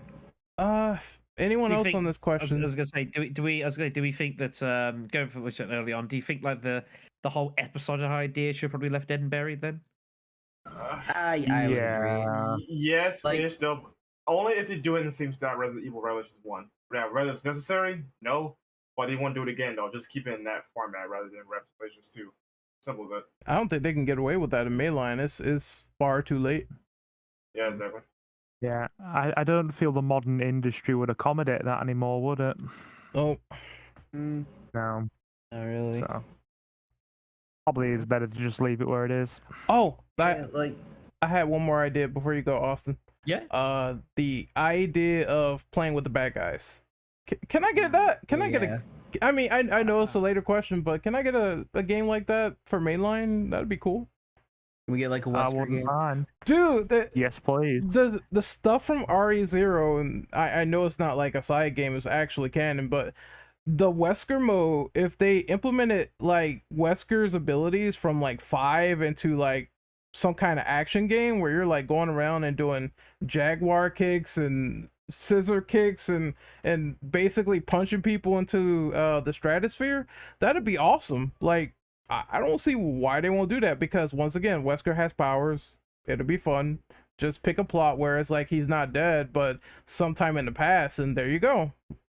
I think you will find that it's actually, you are having to do this. You've clearly forgotten about Jack's 55th birthday for Resident Evil 7. I have never played it, so I can't say. Oh, you're missing a lot of entertainment. It's so wacky and absurd, but it's actually kind of fun. It's the Some aesthetic strategic and idea behind the it, too. aesthetic of 55th birthday is like gratuitously outrageous, and it's great for it. That, Should really give it. I just have the compulsion to utter the words "Welcome to the family, son," and just leave it where it is. oh, Resident Evil geez. 7 That's all still I to need. me has some of the best DLC ever in a Resident Evil game, but we're not here to discuss that. I'm just going to throw it out there because it's Think simply of the truth. Zoe. There's Zoe. There's so much cool shit. There's so many cool things. So, but anyways, 7 was excellent. I agree. No Baker, man. all right then. So we've talked plenty about the side games available on the on various systems to try with ourselves and maybe a couple of friends. But we must talk about multiplayer, in particular stuff that involves a lot of PvP and that sort of thing. There are not as many of them, admittedly, probably for the best, given Capcom's track record on the lot, but we will run through those as well. So we're going to start off with one that hasn't even happened yet, I believe, to this point. We're still waiting for a precise release date, if it ever comes out, and that is the world of Resident Evil Reverse. I might add, it's almost been a year since Village came out, and we still have this game. Why So, are they even it's- trying? Like, It's probably being reworked and completely changed So, from the ground up. reverse to reworked. Gotcha. change the Pretty name. much. Yeah. Cunning. Like, I- honestly, Hmm. good. I was just gonna say I've totally missed this. I don't know what it is. Please tell me what it is, guys. Inform me. Okay, please. simply Oh, put, it man. is Right, Oh, so- it is So, PvP. back- It Yes, is this is a PvP. This was announced as part of Resident Evil's 25th anniversary. Was Resident Evil Reverse, which was effectively taking some of the heroes and some of the villains of the Resident Evil franchise and letting them all kill each other multiple But times more over. specific, it's the RE engine assets of these characters duking Yes. it out. Now, this game, Okay. I believe, was it was initially announced it was going to be released alongside or maybe slightly before Resident Evil Village. This was then delayed to July of last year. It was then delayed to we don't know. Is the short answer. It is moved to Indefinitely. this year. It is due to come out some point this year. We don't know when. We don't know what state it's going to be when it comes out, because it's like it wasn't a million miles away from a finished product when we all played the beta back in like last March, I think it was. I think it was It's maybe been a last while. February. I think it was the last year when the beta came out, and I played a little bit, and I was like, "This is kind of wacky. It's not my thing," but it's like I could see some people kind of enjoying it for a little bit. And then everything just kind of went deathly silent for it, and has been for some time, to the point that a lot of people probably forget that it's even meant to be a thing. I remember I was really infused because it finally had Jack Baker as a playable character, which was a crime that it hadn't happened sooner, because he's a legend. Yes. Now he needs his brother, though. It was super duper sad. But yes, it is meant to be an online only multiplayer title that is due to be released whenever basically this game is due to come out, which could be at any point. I should You know- mention one mechanic, like, really quickly. You can morph into BOWs once you die. there is vials all over the place where you could pick up, and if you get like 2 of them, you could turn into a super tyrant, or maybe you could turn into the nemesis. Yeah, there are 3 tiers to put it Yep. lightly. Tier 1 is the default where you turn to a what is it? Molded. fat mold. Yep, fat mold. Tier 2 has like minor BOWs and Jack Baker as a playable character. Tier 3 is where you get Super Tyrant, you get Nemesis, and I think that's it. There's only 2 that are playable at the high stage. Yeah. I don't remember the top of my head because I haven't played it in a hot minute for obvious reasons. No, obviously not. Then you can play as the Gamma from 3. Yeah, Gamma's on tier 2. So yeah, I forget the exact specifics. I had a spin of this for Now- like a day or so. It was kind of okay for a bit, but this gave me real heavy Umbrella Chronicle vibes, and just like its pure longevity. That was my word. it's more like a hero shooter done weird. Now let me say, like, Chris Redfield was broken. Like, He's God. He's god tier in this fucking game. Like, he's one of the best characters. I don't know why they never changed his face, and it's RE7 Chris. And it's like, you have the assets. This was a clear asset flip from top to bottom. They just slapped this game together and, like, you know, here, go fight, have at it. That's it. I agree. This game feels super, super lazy, all things considered. Like, they're using the RPD, slightly remix. They taking Hunk's theme and take one portion of it during normal gameplay, and they take the other half when you're a BOW. Yep. And then you have all these other asset flip characters in the game. Now, they ain't even trying with this, to be quite honest. The fact that they even give these characters like abilities, like a hero shooter would, it's just outstanding. Again, Chris is God. To be fair, I like Chris, and I also like the fact that the Super Tyrant had the little claw Insta-kill. swiping. Yeah, the claw insta kill from Resident Evil 2 remake, and that was awesome, catching people with that.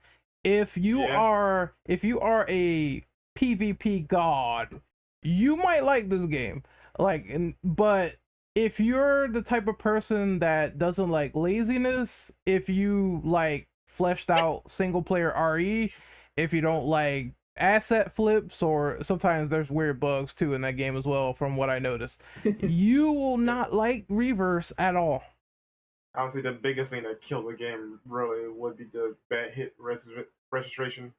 Yeah, There's times where I'm like swinging at a dude as a super tyrant, and he's not even flinching at all.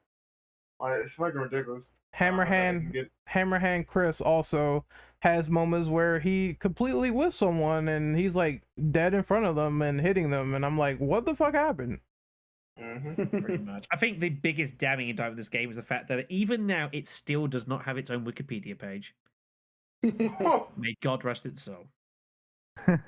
I think they were like, I just don't care writing this. I'm not gonna do it. No. Yeah. So we will go from one weird side game that has a very questionable future to one that I hoped so badly it was going to have one, but it didn't work out that way. Resistance. That is Resident Evil Resistance, which came alongside Resident Evil 3 only, I believe it was, or 2, whatever game it was when it came out. Resident Evil 3. I find it kind of Resident Evil 3. poetic it came out with Resident Evil 3, given the reception of that game. Yeah, I've talked about this a lot on my own channel about Resistance. This was a game that I was very, very interested in when it came out. Resistance was kind of Resident Evil's take on Dead by Daylight, although, of course, this game is nothing like Dead by Daylight at all. Not that anyone cared, unfortunately, but that was the way it went. Putting a Umbrella mastermind in control of a lab, an experiment with these very civilians that have been infected with the virus in plot reasons to see if the virus is of any effect. But as far as gameplay is concerned, doesn't really matter. It is more about trying to overcome the various obstacles and hurdles thrown at the mastermind by the mastermind to try and escape the experiment facility and assumably doom all of humanity. Not that they care at the time, mind you. Now, this game came out on beta a little while before it came out, which I played quite a lot. It was a bit buggy at that time, but it wasn't too bad. But then Resistance came out fully in April 2020. And I I was like a self-admitted kind of like champion of this game in the fact that I really wanted this game to do well. I thought the premise of it was very cool. I thought that there was its comparisons to obviously something like Dead by Daylight. I think was very unfair because when you boil it down, this game is nothing like that. In that the only relation is that it's like a 4v1 asymmetric. But that's about it. That's about where the similarities end. Resistance, you have your survivors that are all kind of class based again. You've got 3 separate areas where the mastermind is gradually able to ramp up the shit that he can throws at you, and you've got different things you got to do to get out.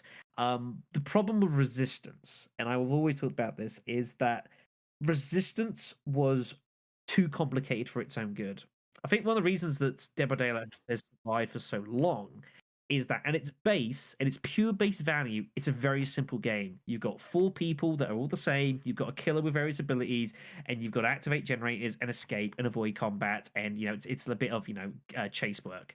Resistance, unfortunately, is so much more complicated than that because the fact that you obviously have the ability to fight, that the masterminds have so many means of different things that I suppose they can throw at you. The maps themselves are kind of complex at times. What you're trying to do, very random, especially since the mastermind can pick the layout of how the game could go. So if you don't memorize each layout of every single map, then you might be in trouble. Yeah, definitely. But the problem is that when this game came out, it didn't come out to a very huge amount of people playing. This is due to the fact that it was released alongside Resident Evil 3, but the game never saw a standalone release, which was a decision I still don't understand why it never happened, but it didn't. So, that was decidedly unfortunate. To be quite honest, though, if they didn't release it alongside Resident Evil 3, the game would have been dead a lot sooner. Because at least it was a surefire thing that at least somebody would try to pick it up. Releasing along with Resident Evil 3 and having it free that game, I thought there was nothing wrong with that. It got more people giving it a spin, and I thought it was a great idea. But the game needed a follow-up release on its own. And Neobards, they put in a fair amount of effort in trying to get this game into as good a state as they could. The problem was, I think ultimately they were kind of sort of sold down the river by Capcom a little bit. Because the problem was, because this game at its core, it was actually a really, really complex game, is the fact that the moment you try to make any kind of changes, or should we say additions to the game, balance was impossible. Exactly. And this was the problem. When the first DLC came out that introduced first proper DLC that came out, which introduced Jill, which was great, and Nikolai and his guns, which wasn't so great. No, I think Jill was honestly worse though, because she brought on the idea of infinite rocket launcher between her and one of the other females though. I don't remember. I think so. Well, Becca always had the ability to have for a short time infinite weapon and firepower, which I had voiced in the first week and said, this is a problem. No one sees it's a problem, but give it 4 weeks, and people are going to start realizing this is a real problem. They got to do something about it. And lo and behold, that's exactly what happened. Yeah, exactly. I did a really good job of predicting the lifespan and what happened with Resistance. Jill kind of made it a bit more obvious, I suppose, because it was kind of ingrained into the abilities. But yeah, the problem on my end, because I played Survival a lot, was when Nikolai came in and had these guns and went very gun heavy, and suddenly that was just the meta, and all you did was you spawn guns and you shot people, and that was it, and you couldn't really do much about it, and it became not very fun, unfortunately. Yep. But no, I enjoyed my time in Resistance. I put in a lot of effort into that game. Resistance still stands as the most watched thing I've ever done on a Twitch stream, which is a astonishing record, but it is 100% the truth, and it's not even close. Resistance at what it was by far, and still is by far the most watched thing I ever did on my channel. 80 viewers at one point. At any one point, it's astonishing. I had nearly 100 people watching me playing Resistance at one point. Yeah, Resistance, astonishing. And I had my YouTube videos. I have a lot of great memories of playing with friends and a lot of enjoyment. But it just is a game that sadly wasn't to be, and it makes me sad to this day. Mm-hmm. Yep. Go ahead. Go ahead. No, go ahead. All right, I would say my story with Resistance is that is the first game that I actually played with Shadow, and I had met him. It was the first game that we played together, and that was in the beta. That was actually very big for me because I never really played with others, especially with someone like Shadow. Here I was very happy to play with him. Here comes the bride. Not only that, was also the first time Oh man, just go on. Not only that, it was also the first time that I actually did thumbnail work for Shadow. Yeah, I yeah, was yeah. actually pretty excited to do that. Yeah, that was Still pretty up on the channel too. good. Yeah, it's still there. So Yeah. What so, the hell, Brandon? So I will Not this say, again. that I think as optimistic as I was in hoping Resistance was going to do well and would like have a bit of longevity to it, I think I quietly knew in the back head it just probably wasn't going to happen because it was kind of a niche idea. Yeah. And there's a lot of things that worried about it. And the sad thing is as well is, and I talked about this a lot when the game came out. With a lot of these sort of games, is that they're at their worst state when the game first comes out, which is the problem. After 3 months and a few changes here and there, Resistance was at a state where it was actually a pretty decent game. They had blocked the ability for masterminds to just rush your spawn areas because that was really frustrating. And there was still some kind of broken builds, but there was always generally something you could counterplay with. There was a lot of issues, I think, on the survivor side because, as was mentioned, the mastermind, he actually decided what map they were going to play. And the problem you had with that is that because they knew what map they were going to play, is that they could tailor the map and their deck and their build to something really, really specific. To the point where, as a survivor team, it became very difficult to fight that because, of course, the survivors don't know what they're going to walk into. So you had to have kind of these generalized builds, and you didn't really know what to fight against. Because if you went to kind of like go with a very kind of fight enemy sort of specific build as a team, and suddenly you're playing against Nikolai, just shoot the hell out of you, you're fucked, and you're just going to lose. Yep. And that was, I think, one of the things that was a problem.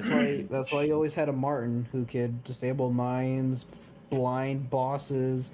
You needed a January to deal with anything. You needed like every single person on your team. You needed to have a counterplay to a single mastermind, except for without even having any room for fun builds. You needed a specific character to deal with. Spencer was also not fun in that respect, but it was Nikolai that unfortunately kind of. That is my highest level character too. Mastermind with Spencer. Dude, Yeah. I have a build where I think it was Alex Wesker, where I leveled up so much to the point where I could put instant like exploding mines on the ground and blow them up on people, and I just kept doing that at one point, and I downed like so many teams. The mastermind in this game is absolutely broken. Like, if you really need good survivors, and at times if you really don't have a good team due to the skill-based matchmaking, then you will be killed in a matter of seconds. I think that is the meta, and you have to grind up to really get somewhere. Otherwise, you're going to die immediately fast. That probably will throw off newcomers because they don't want to sit there and grind. They want to just have a fun multiplayer experience at any level and see if they could get through. Once Nikolai spawns with guns, or if his nemesis is like buffed up, then he's going to beat you up, and there's nothing you can do about it. I'm more terrified of Mr. X, honestly. Yeah, they were all dangerous. They all had their own problems. Birkin in the hands of a good player was very, very dangerous as well. But no, you make a good point, actually. This is something I experiment with. The problem with Resistance, another issue that ultimately came of it, which I feared was going to happen, is that it very became a game of stomp or be stomped. There was very few games after about 6 to 8 weeks that were balanced. In the first 4 weeks, there was a lot of games that were very ebb and flow, where one side had an advantage and then kind of the other side kind of pulled it back, and they were very competitive. And they were great fun. They were absolute blasts, And I've got a YouTube series of like the most notable games I played, of these games that went backwards and forwards, and like the survivors are coming back from the absolute brink of death and somehow getting out, and and to be fair, some masterminds who made some really, really good plays. And when you had a good game for Resistance, it was a fantastic game. But when the meta grew, it got terrible. When the meta grew and the player base decreased, it turned into, especially on PC, it very quickly turned into Stomp. Dude, it was Hacker City. It was awful. Yeah, there was a lot of hackers that started getting into Resistance as well, which was, I didn't ever find too many of them. Like, I would stream for like 5-6 hours of Resistance, and I'd typically have one game that had a hacker in it, maybe two. But I never actually came across all that many, personally speaking. There was usually other issues, sort of thing. The thing I found most fascinating with Resistance is that after I stopped playing the game on PC after a few months or so, I actually then went and picked up the game on console because I still wanted to play it, but I was so infuriated at where it was on the PC base and that it was just basically stomp or be stomped. And I went onto the console, I went onto PlayStation, I believe it was, to pick up the game, started again completely from scratch.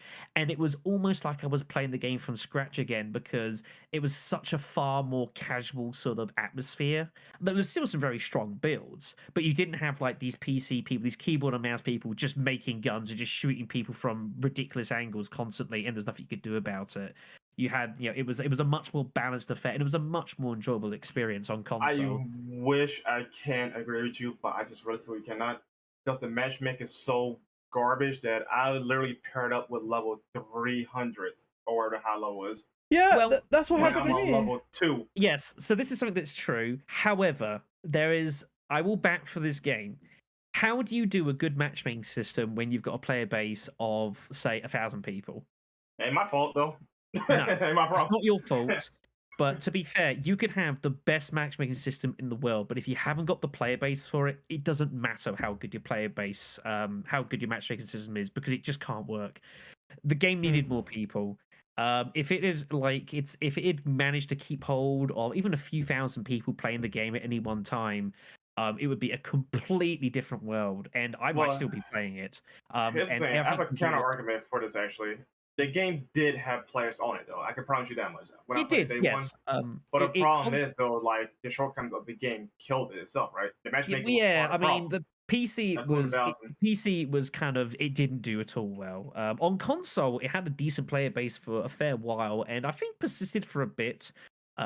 Even when the game, like, it kind of lost its way a bit after a month or so, and then about 3 or so months down the line, it kind of fixed itself again as they have addressed a lot of the issues that had crept up, and we had a decent stab at it. And I will always applaud Neobards for I think the effort that they put into a pretty difficult project. I think they gave it a good shot. But it wasn't to be for Resistance, which is a shame because it's I don't know if I'd go as far as to say Resistance is one of my favorite Resident Evil games I've ever played, but the highs of some of those Resistance matches are ones that I still remember to this day, and just some absolutely cracking matches that I've saved on YouTube and I've watched back occasionally. So many good times. So I'm gonna give a shameless plug here. So the reason why I found out about broken mastermind builds is because once the game's meta started to grow out, these started to be highlighted on YouTube. So one of the big like content creators I follow, his name is Swing Point. He makes crazy builds. This is how I got like putting down mines on people and just blowing them up immediately. That stuff just got broken over time, but the first week was really fun, like going in there against an unknown and fighting them and seeing what they're gonna do, cut off the lights, or if they go around and spawn like plant zombies to attack the player. It was an element of like having the unknown against you. That's why it was so good. But once people started learning this stuff, I think that's when the meta was like, no, I'm not playing this anymore because these masterminds and these survivors are super overpowered. I saw Jill shoot like infinite rockets and destroy all my stuff like in no time. So there was some, the thing with the rocket launcher, it came about with Becca, it was a thing, but then when Jill came, it was like, especially in the beta level, there was a place you could stand where you could basically rocket launch everything, and then they changed that eventually with the first DLC that came out, which meant that the all the pods had a shield around that you had to physically activate to disable, so you couldn't just blast them from a distance. Stuff like that, like with enough time, like Neobard did get a lot of things right at that game, but not enough of it was right at the start, and a lot of people had a lot of patience, and then Resistance became a stick to beat Resident Evil 3 remake with, which always really infuriated me, and I thought that was really unfair. But unfortunately, that's how social media goes sometimes. Unfortunately, that is its sadness. So, but yeah, like I would, if there's a world where I played Resistance again, it'd be great. But it's probably never going to happen. But I have my memories. I have my good times. And I was pretty good at this game, I reckon, in the long run of things, which probably helped a bit. So I just grinded and then I started to become god level Akuma in this game. yeah, I will also say, just to make people angry, I actually think Geo was better with a handgun than the rocket launcher. Just saying. But anyways, I mean, that's not the same whole lot when boom boom. so I was a Sure. Samuel main, and I had so many hate messages on Xbox. yeah, I Sam a was good. Samuel- Sam was. I mean, I still have a couple save games of playing as Sam against like the crazy net buff builds. And just taking Sam and just taking a sledgehammer and just going to war. Dude, So Sam was the man. so dude. many good times. So many good Just times. thinking about all the plays with Sam just makes me smile. 'Cause it was Sam was the funnest character when you're dealing with like just tons of waves of enemies, sledgehammer or just dash punch your way through everything. It's the funnest thing to do. It's a crime that this game didn't get a better run of things, but Who's the guy that can have the perk that will have your team invulnerable for like a few seconds? It's Tyrone had an ability to make them take much reduced damage for a little while, which was horrendously misused by a lot of people because they just use it to protect themselves and not think of their team, which annoyed me sometimes.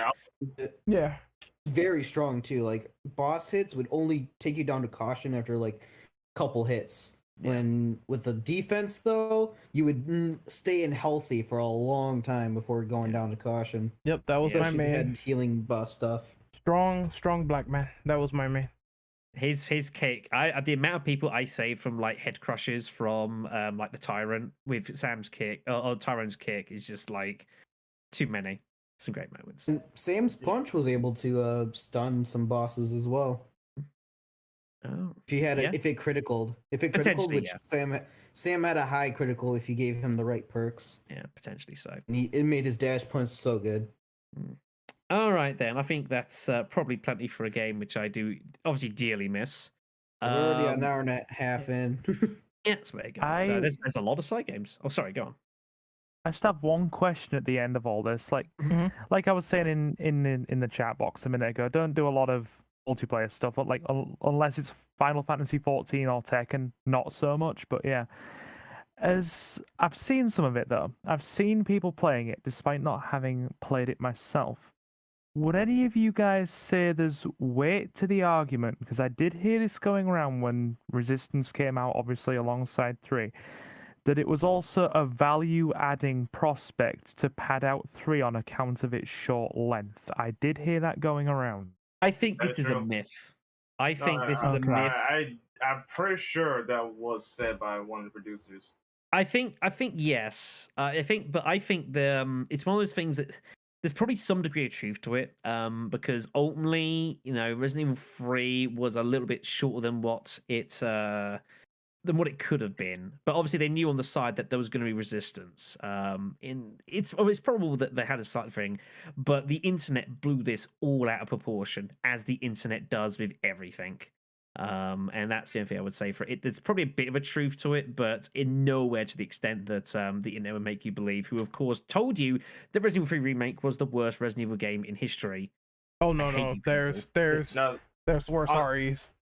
I was like, this goes two ways. It could go for the way of like they did it to add value to Resident Evil 3 to justify the $60 price tag, or they knew that the game is gonna be dead on arrival because people didn't like that like the announcement of Project Resistance when it was a thing. Yeah. So they just said, let's just add into Resident Evil 3 and then call it a day. Yeah. There's definitely. I think both stories are honestly kind of true. There was also a third story, which was. Remember when people initially thought this was a new Outbreak game? And then as gameplay came out, they started to get disappointed.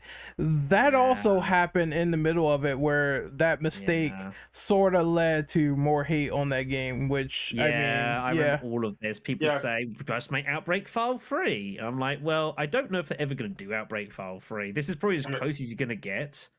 But, and then people was... Then, of course, people said, oh, it's an Outbreak 3. I'm not going to play this game. And I'm like, for goodness sakes, kids. Like, freaking grow up.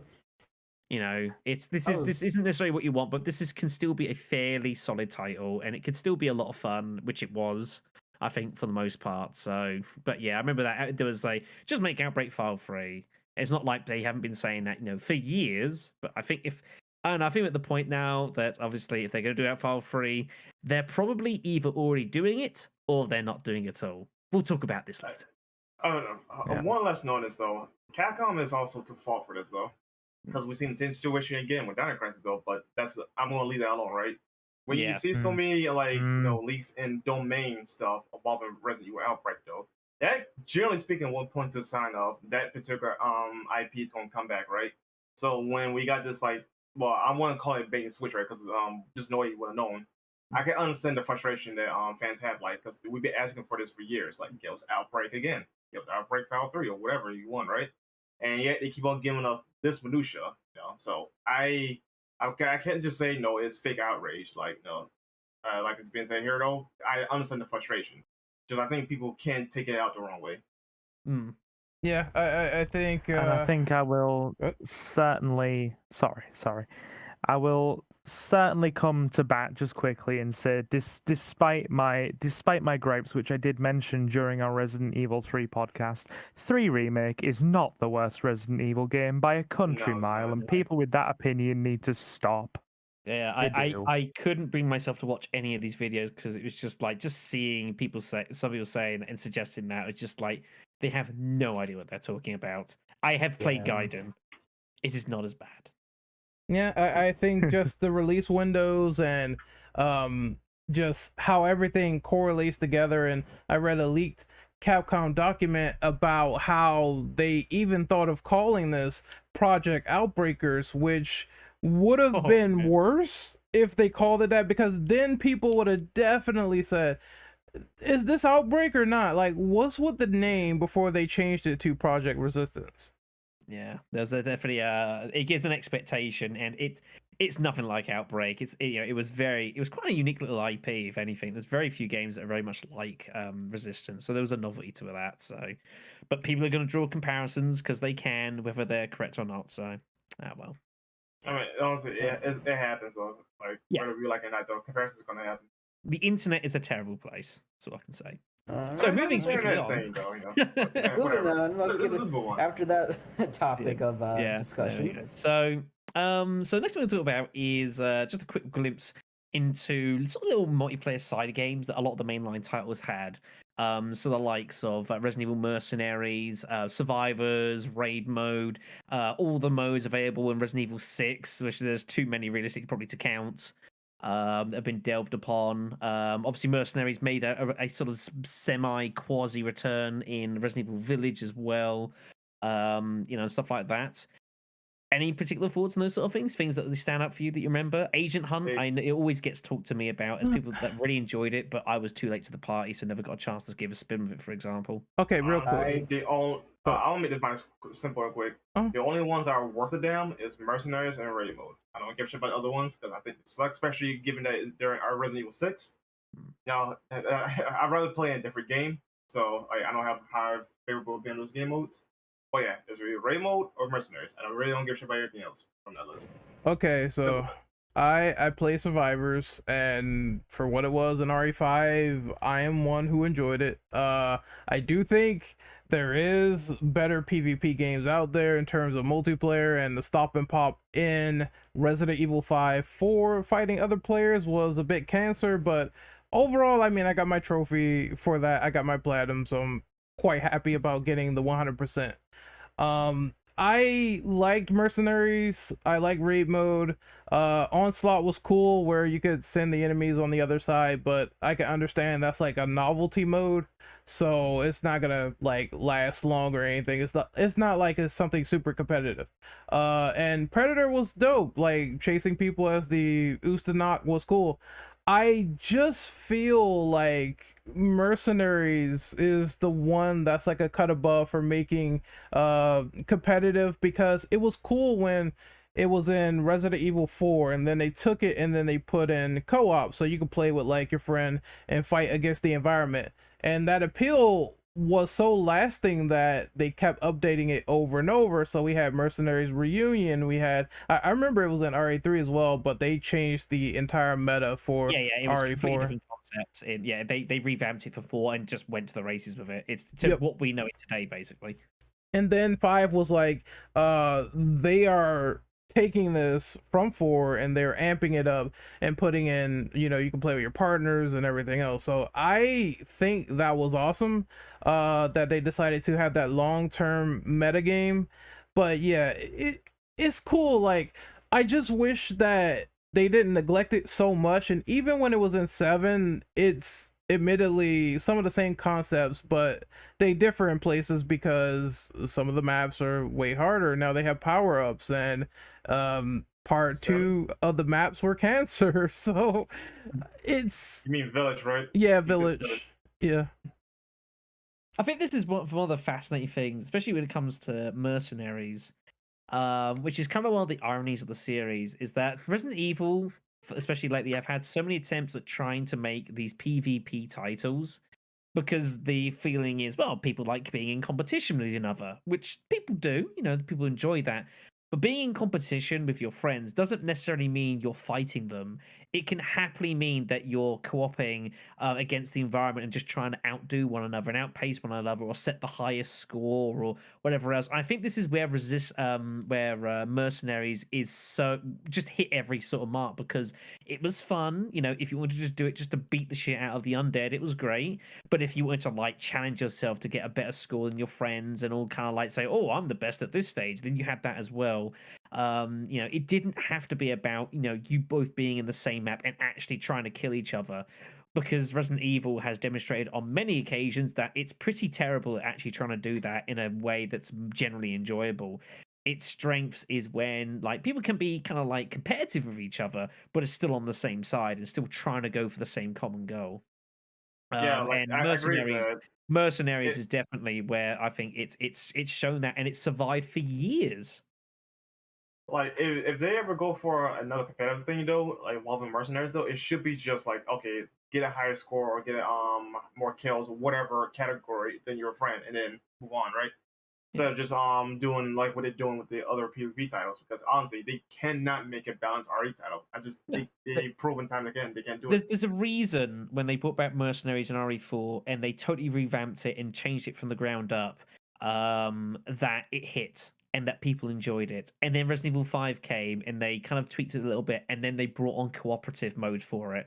And then you had like Mercenaries Reunion, where you had all these crazy characters coming in that some of them were admittedly horrendously overpowered, but no one cares because you don't have a good time. You know, He's he just has some great entertainment. And then Mercenaries 3D came along, which allow you to do the same sort of thing. Again, you can have a competition and try and beat the other person's scores, but then you have the opportunity to do it with other characters and these map sort of things, and it all just kind of goes in the same thing. Mercenaries like really hit a stride and was really, really popular, and that was in spite of the fact that you didn't have to fight your friends, you know. And generally, when they've done that's been the case, you know, with Agent Hunt and Survivors and whatnot, that they've kind of been really hit and miss. Agent Hunt is just so bad, but well, I can't complain about it too much because I did kill some dumb players, some dumb Leons. I just picked a dog and mauled on them a little bit. So that was entertaining, but it wore off fast. I did like when they did team survivors and team slayers, which is like basically competitive mercenaries or competitive survivors where you're fighting against all the other players. But I favor the going around and beating up enemies for points more compared to the other one. That being said, it's like Brandon said, they cannot do balanced PvP because I've seen infinite rockets in RE5 as well, so I'm like, well, what am I supposed to do with this? I can't take this. So I don't know what they're gonna do going forward into the future. Some of these modes I liked, the others not so much. And then there's just so many layers of stuff we didn't cover, like all the stuff at ORC, but as you can see, ORC kind of fizzled out after it sold well, so I just don't know what they could do with some of these modes. Like, I think most fans ask for a dedicated like RE4 style mercenaries game where they have all the characters come in and it's not just someone missing like Leon or something like that, just all the characters from the entire RE universe and make that into one singular mercenaries game. They tried with the 3DS game, but it's not everyone. It's not like what people really want. To be fair, I actually played a little bit of Mercenaries long after the point it had been released. But Mercenaries 3D, as like just an actual Mercenaries game, I thought was actually pretty solid. It was really dope. We'll get into that in the next question, on the next section, though. Yeah, definitely so. But I got a lot of enjoyment out of it for what it was. Obviously had some extra characters been brought in and some kind of fun weapon sets and whatnot. But I got a lot out of Mercenaries 3D, more than I was expecting. It's cool that you can swap loadouts to like universally. Like I don't think that has been done before until this game. Yeah, definitely do agree there. So there's lots of little cool features, and it was just a nice way to kind of do something and just mess out your mates and just beat the shit out of zombies. Who doesn't want to do that? Yep. Yeah, that was pretty much my opinion as well. Just it's so simplistic that I wasn't really going to mention it until you tagged it on there at the end. Whether you're playing against your friends or just doing a bit of friendly couch co-op, any excuse to have some folks over, grab a Chinese or a pizza, and just screw around and play a game together. Yeah, and it does it well enough. It's fine. Exactly. It serves its purpose. That's for sure. Alrighty then. So we will move on. So there will be some potential spoilers here. So if you don't want to know about any of this, then feel free to skip ahead to the timestamp put onto the video now. But we're talking about Capcom leaks. We're talking about Capcom leaks. So this is part of the Nvidia leaks that came out. These were first publicized. Oh boy. A little time ago, it feels like now. It's been a little while. And I'm sure has been slightly delved upon as we've gone on through over the course of time.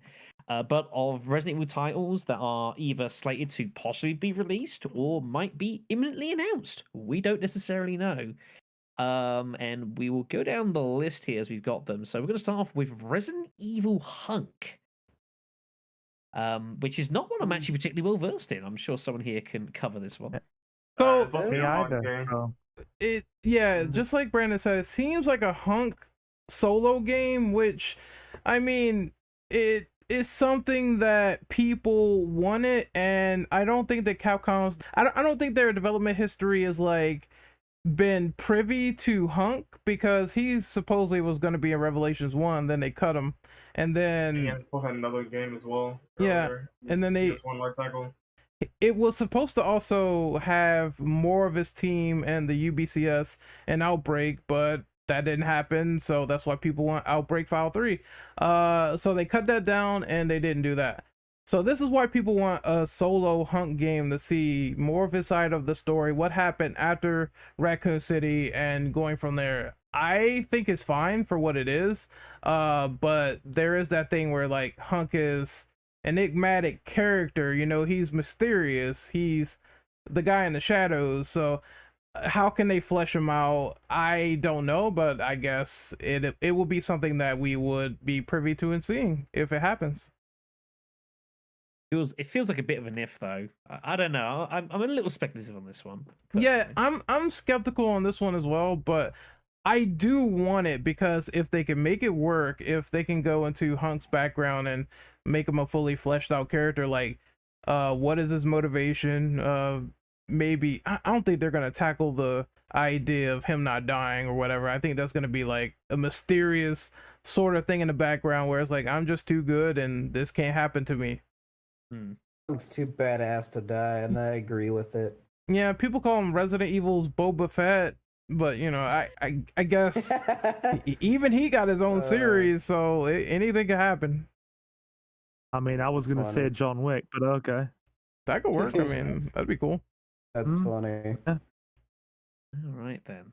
So second up on our list here is one which, of course, caught my eye when I first heard about the Nvidia leaks, and that is the potential Outbreak File 3, which I think, according to the initial leak, I think it came out, was scheduled for some point now or this year ish. Supposedly, it was like March 3rd. It was like March 4th. It was supposed to be March 2022. It's March 14th at recording. We've not heard anything for it currently, which is not a surprise. Because if I was Capcom and I'd had that document leaked and that was actually what I was going to do, I'd push it back too. So I don't blame them necessarily there. Now, They've- obviously, there's two questions that must be asked here, and that the answers I think are a bit difficult. The first one is, if this actually does happen, is it too late? No, no, Is it too Honestly, late to finally do Outbreak no. File 3? no. No. That's assuming if it's going to be a Fallout 3 though. This could be like a remake of a kind, right? You know, so just putting that out there. Like, also, it could be anything in relation to the Outbreak name.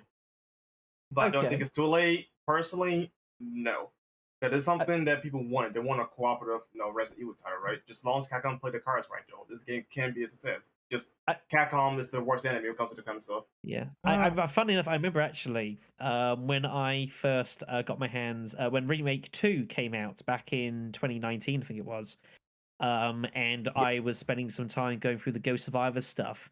And I remember recalling on the video or two I mentioned about, I was like, if you just took kind of this Ghost Survivor sort of concept and you took the Resident Evil engine as it is, like, this is a basis to make an Outbreak game on.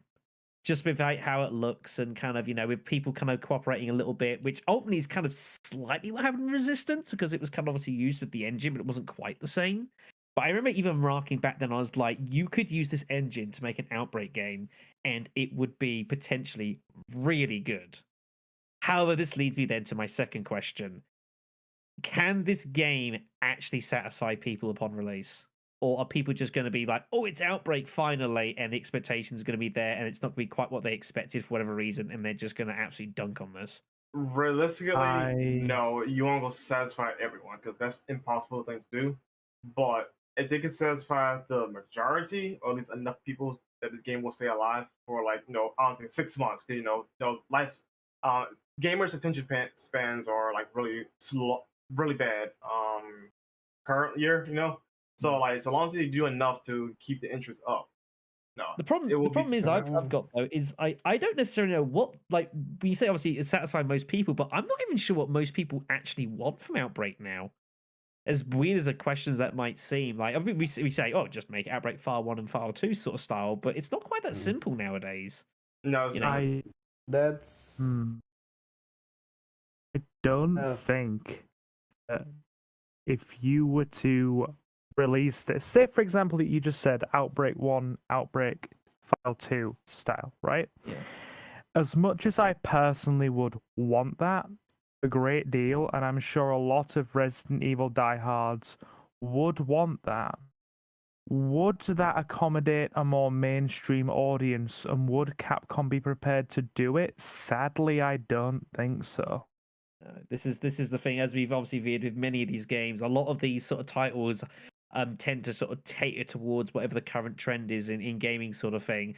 Now, somehow we haven't had Resident Evil Battle Royale, which has astonished me, because I'm sure they would have tried that if they think they could have got away with it, but somehow they managed not to do it. That would Thank sound God. fun. I am not gonna lie, but I think that would actually be outrage. So, but jumping ahead a little bit. Jill and Chris is in Fortnite, so I mean, yeah, they're one step of the way Jill there. and Chris are in Fortnite. Yeah, they are. They are, yep. They very How recently did I actually they added in a miss skin. this? Yeah, very recently. It was not long ago. and Shadow here had won 7 games in a row on his first attempt at Fortnite. Yeah, I Battle Royale played for the first time ever. I played Fortnite like 3 weeks ago, and like won my first 7 games. I was like, "What is going on here?" I'll never play that game again, but it was good for what it was. Jesus.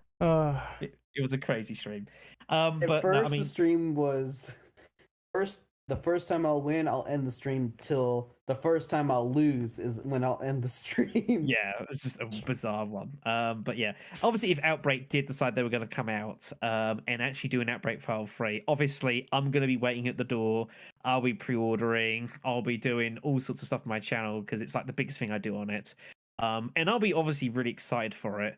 But I will be very nervous for this game because I feel like, especially for like the people that have been there, when you throw the Outbreak tag on it, there's going to be a lot of expectation on it, probably unfairly so, because people have a lot of fond memories of Outbreak because of nostalgia, because nostalgia is very strong and it's something that Resident Evil has relied upon for 25 years.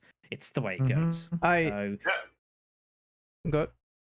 That's my good. Oh, I was gonna say, I don't think this game is going to be a remaster of the old ones. I think they're slapping that tag on it. It has no number from what we saw in the Nvidia leaks. I think this is going to be like maybe a remake of those games, and suffice to say, maybe it can stand on its own with that new gameplay style that people like, which is the whole, third person over the shoulder stuff like that. It just depends on the content and longevity of the game, because like people said, small attention spans are prominent in today's age. So I'm thinking maybe like a roadmap or something would be ideal, like show when you're releasing content, doing updates, and people can follow along from there. Just Resistance did also have a roadmap, and you see how it turned out. Well, yeah, but Outbreak like has a lot more positive fanfare behind it compared to Resistance, whereas like some people, as soon as they saw that first trailer, they were like, "I'm getting my bat out. I'm not dealing with this." All I say is that they just need a lot of content at launch, and then have their roadmap as well. That's the key thing though. Day one is definitely gonna be the most important factor of keeping players in. Yep, but what I'm scared of is how Capcom does grimy practices and how they market things, because I feel like anything could go wrong if they decide to do something anti-consumer with how they do the roadmap.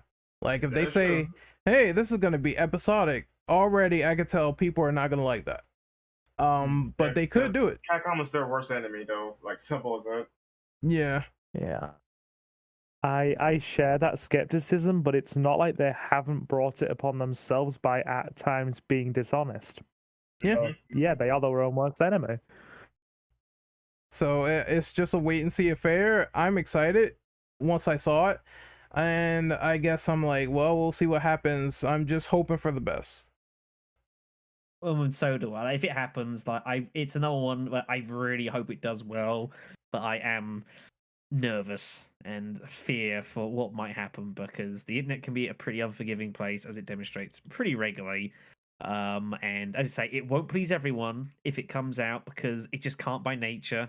Hopefully, if it happens, it'll be good and enjoyable. But we'll see where that train takes us. Right then, so we'll move on to another game that came up, which we mentioned over early on, and that is Resident Evil Outrage. So this, I believe, was a game that came out. Apparently, it was rumored to be it was going to be unveiled at one of the game shows. I think last year, it was rumored it was going to be, and then never did, which could mean anything, particularly. I'm not but I believe sure this... about that. It took a rumor. The only thing I'm aware of, at least, that it's supposed to be a battle royale game. I've heard a lot of things. There's people thought that this might be like a Revelations 3, or that there might be a separate title. I mean, this could be a battle royale style. I mean, the thing is that ultimately this is one that I don't think a lot of people really know very much, to the point where it might not even be a live project anymore. They claim that this was supposedly canceled and that this had nothing to do with Rev 3. This was just some sort of untitled multiplayer project, and if it's battle royale, I'm not surprised, because like I said before, Capcom likes hopping on trends like a lot. That they see something successful and eventually they'll try to make something original and different, but they want a slice of the pie.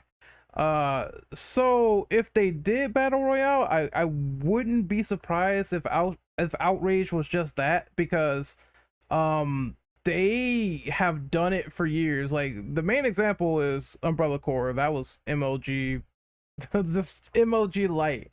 So I don't know what the rest of the project is. Like I said, they supposedly canceled it, but maybe they know that the heat is getting to them with the whole Neo Bars thing, and I would not be surprised if this was another Neo Bars project, because they've been kind of quiet, and I recently noticed that Resistance is not getting the HD upgrades as well, so maybe this was like that new project. Yeah, because the game already in HD. Well, yeah, that's that game's not getting the PS5 treatment. Well, ray tracing, reflections, all that stuff is not getting. I feel like that'd be one way to at least bring the game back to life if they actually do something with it, Oh, absolutely. But whatever.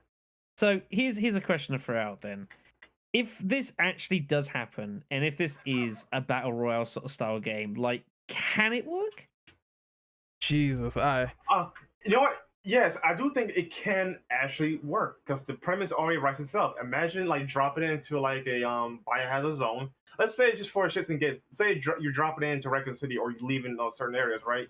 And you must literally get to the center or get to a place and fight off all the survivors. That the premise is literally right there. It's just they need to get the balance just right. Otherwise, the game would be dead. But yes, I do think that Resident Evil Battle Royale can work. Just they gotta play the cards again just right. Which is difficult in a market that is of course very heavily dominated already, and is probably pretty unforgiving to try and make a break into it. And I think the problem is as well is that there is a bit of a stink of the name. I think sometimes when you see the words Resident Evil attached to any kind of game that's not like survival horror, it's one that has happened, of course, over the course of time, and it's probably fair, and I think it's probably deserved, unfortunately, but sadly is the truth. If it's the way with a lot of things, with these things, these projects they've tried to follow these trends, and they just haven't worked for whatever reason. And I'm not saying that they can't find something that will make it work. Oh man, it won't work. But it's a bit of a worry sometimes. So. All right, then. So with that one. So, yes, one other thing we talked about as well, which also came up, is a supposed Resident Evil Revelations 3. Now, the idea is, as we mentioned, is that this could possibly feature the return of Rebecca Chambers as a main character for the game. Perhaps the idea like she's trying to find like a cure to a virus or whatever else, and there's all sorts of things going on. Thoughts? That would be a great way to bring her back in Billy, but everything. Oh, damn it! Well, Shadow's not gonna like that, but that would be. You know what? The moment that Billy comes back, I'm just gonna rub it in Shadow's face to the day I die. I mean, you can't even get my name right, so. Oh, sorry, what was that, Black Rock? So Black Rock.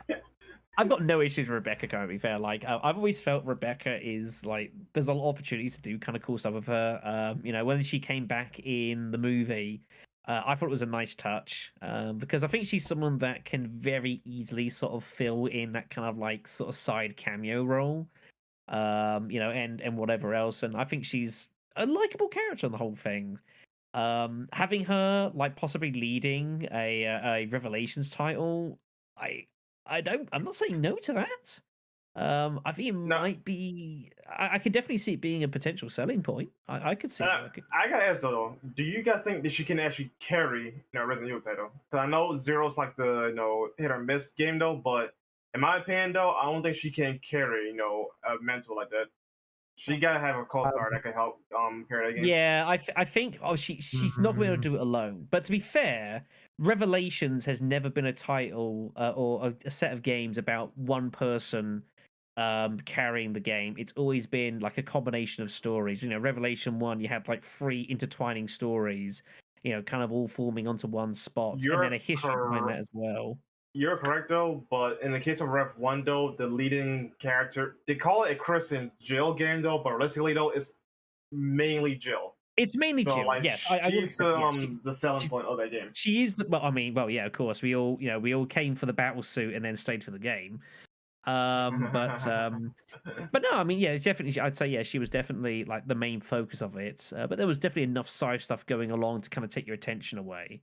And then Revelations 2, it was pretty evenly divided, I think, between the pair. Yeah, they did a pretty good job splitting it up between Barry and Claire. Even if Claire was the marquee character for like promotional stuff, just the game itself, it was evenly split.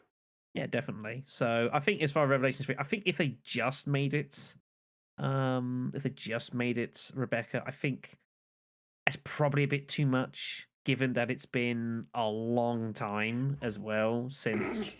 I mean, if you think about the last time that sorry everyone, but some immature people in the Discord here. We're trying to conduct a professional podcast. I'm sorry. I'm sorry. For the love of God. I hate you guys. That was perfect. But trying to think about the last time. No.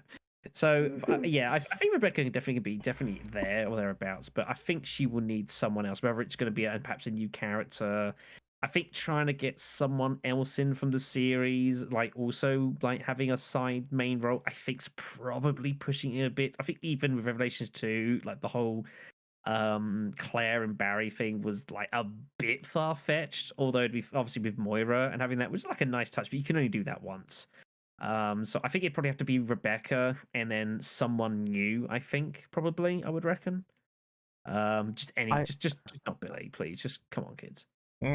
Give us Billy and give us Carlos.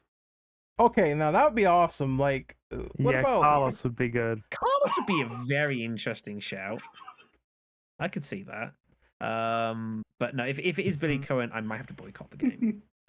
You know, I know. I love Billy. Out of principle. if they want to do something like unique, because they basically could make this a grand scale side game, bring back like 4 old characters. Maybe it could be like Billy, Rebecca, and then Carlos and someone else. I would agree, but I quietly think they're going to do this for Resident Evil 9 anyway, so... Oh yeah, the whole We'll talk about that most of the time. the whole cavalcade of characters. Yeah, I've got my theory. I called my shot on what I think Resident Evil 9 is going to be when we did the Resident Evil 8 podcast, and I stick to it. I will be vindicated. I have one more theory, just one more quick one. What about all the cliffhangers from the old Revelation games being answered in this one? So you have clearly I don't think they're gonna answer the Natalia thing in full in this one, but maybe you could bring her back. Or where is Raymond and where is Jessica, as she was humping on Chris's leg in the Arctic? So I mean they could do something with that, where they talk about those obscure characters who had arcs and they ended in those games coming back into this one and figuring out, hey, what are you doing now? I would like to see that, to be honest, because as somebody who had a more recent replay of this at like I said, the back end of last year after Resident Evil Village, the first one especially, I watched the situation with Jessica and I thought there's a reasonable... Oh, for God's sake. Sorry, chat. Let me just compose myself. Oh, for God's sake. I'd like Sorry, to know guys. that this podcast is glaring at you intently. Okay. Somebody tell me where the hell I was 5 seconds ago, please. I'm sorry, what? Exactly. I've lost it completely. Resident Evil yeah. plot lines. Revelations. Yes. Revelations, there you Revelations plot lines. Thank you. Right. The whole thing with Jessica, where she was pretty much working for a shadowy organization, and it wasn't really directly noted what she was doing, but she definitely had some vested interest and double dealings going on. Would honestly like to see that answered, because it's kind of dropped. It's not picked up again in any way in Revelations 2. Like, those two elements do not connect again between the two games. So I would like to see it. But the big question is, would Capcom actually do what a lot of us would want them to do and take the time to connect all of these elements together? And I don't know. I that's think a gamble. I was just going to say, with Capcom's track record, I'm not confident. I'm sorry, real quick. The last time they actually put a open shut case on a plot point was Resident Evil 5. You know how long ago that was? Yeah. So yeah, I don't think current Capcom would do that. It's a tough one. I don't think the plot points left over for Revelations 1 will ever be addressed, ever. I don't expect that. I would be shocked if they did, and I actually don't think it'd be a good idea if they did, because it's been so damn long. But definitely when it comes to Revelations 2, like in the Moira, not the Moira thing, but the Natalia thing, probably I think somewhere this should be brought up, because it's a pretty enormous thing to just leave hanging. You could class like the for Revelations 1 stuff is just black market nonsense, whatever else it can be forgotten about, but like the ticking time bomb that is Natalia Burton is like, that's fucking enormous. It's a huge one. Yeah, it's absolutely enormous. And just nothing happening of it is kind of a a bit complicated. So hey ho. You know- But yeah, we'll see. We'll see what comes of Revelations 3. Yeah, I'd like it. I'd like to see it. I think it could be a lot of fun if it does. So we'll see how we go. Yeah. Yeah. All right then. So one last question before we end ourselves here. Wait, what? Who, what, where, when? Hey, in ourselves, man. Hold on. Trust words. Go jump on a dildo, boss. Okay. Oh, So, is there a character, scenario, or an idea that the devs should cover with any of side games or side content going forward? And for that matter, why have we not heard anything about the Village DLC yet? Oh, I think that's coming. But I- It's probably a good place to start. it's a very good place to start, actually. All jokes aside. What's the character? I think Well, it's you know what? a They could. huge. I would say they could actually do another Chronicles games and maybe cover, like, say, Resident Evil 5, 6 in their own redux way, but give us, like, returning characters. I'm sorry, old characters to return. Like, say, I don't know, give us a Carlos scenario where he teams up with someone else or solo. I don't know, give something with Ada finally again, because we haven't had her solo adventure since Umbrella Chronicles. Oh yeah, you're right about that. No Yeah, she's Ada. not been around. Umbrella, Ada's campaign in Umbrella is actually really cool, even though it's a bit hard. Actually, you know what? Resident Evil 7 would be fun in a Chronicle style game. Just traveling through the house in Unreal style. That could be fun. That's some House of the Dead levels too. Yeah. It's Oh, atmosphere. something they would Mhm. never do. Bring back Oh. Ark Thompson. Good job. Yes, please. No, bring back Bruce and the other chicken Dead Aim, man. Like, it's a great. This is Right, ideas am- they would never do. No, You're right, this man, is 'cause we're just smart. Who knows? Shit. There's probably more I don't characters know. we're forgetting. You just said bring back Bruce. Bring back the My Outbreak cast. instant response. Yes. Yes. Dear me. I actually quietly think we might actually see Ada in Resident Evil 9. I think this is not impossible. Yo, I they need to bring get it the back. feeling Resident Evil 9 is going to be used to tie a lot of kind of loose story for us to go. Again, this has been my guess for 9 is that it's going to close the story, I think, of both Chris and Jill. It's going to be their final farewell, and they're going to sail into the sunset because they're both like in their 50s at this point. Or something ridiculous. No, officially. they're in the late 40s. Late 40s, which is still Cut it out. pretty darn old, for what they're trying to do. I mean, they still punch up boulders apparently in court to Heisenberg. Well, yeah, but that's because Chris is like genetically modified. So, but I do legitimately think that I reckon 9 is going to be like the closure of their stories because it's going back to the whole, with how Resident Evil Village ended, with these troops being sent in from whatever the hell,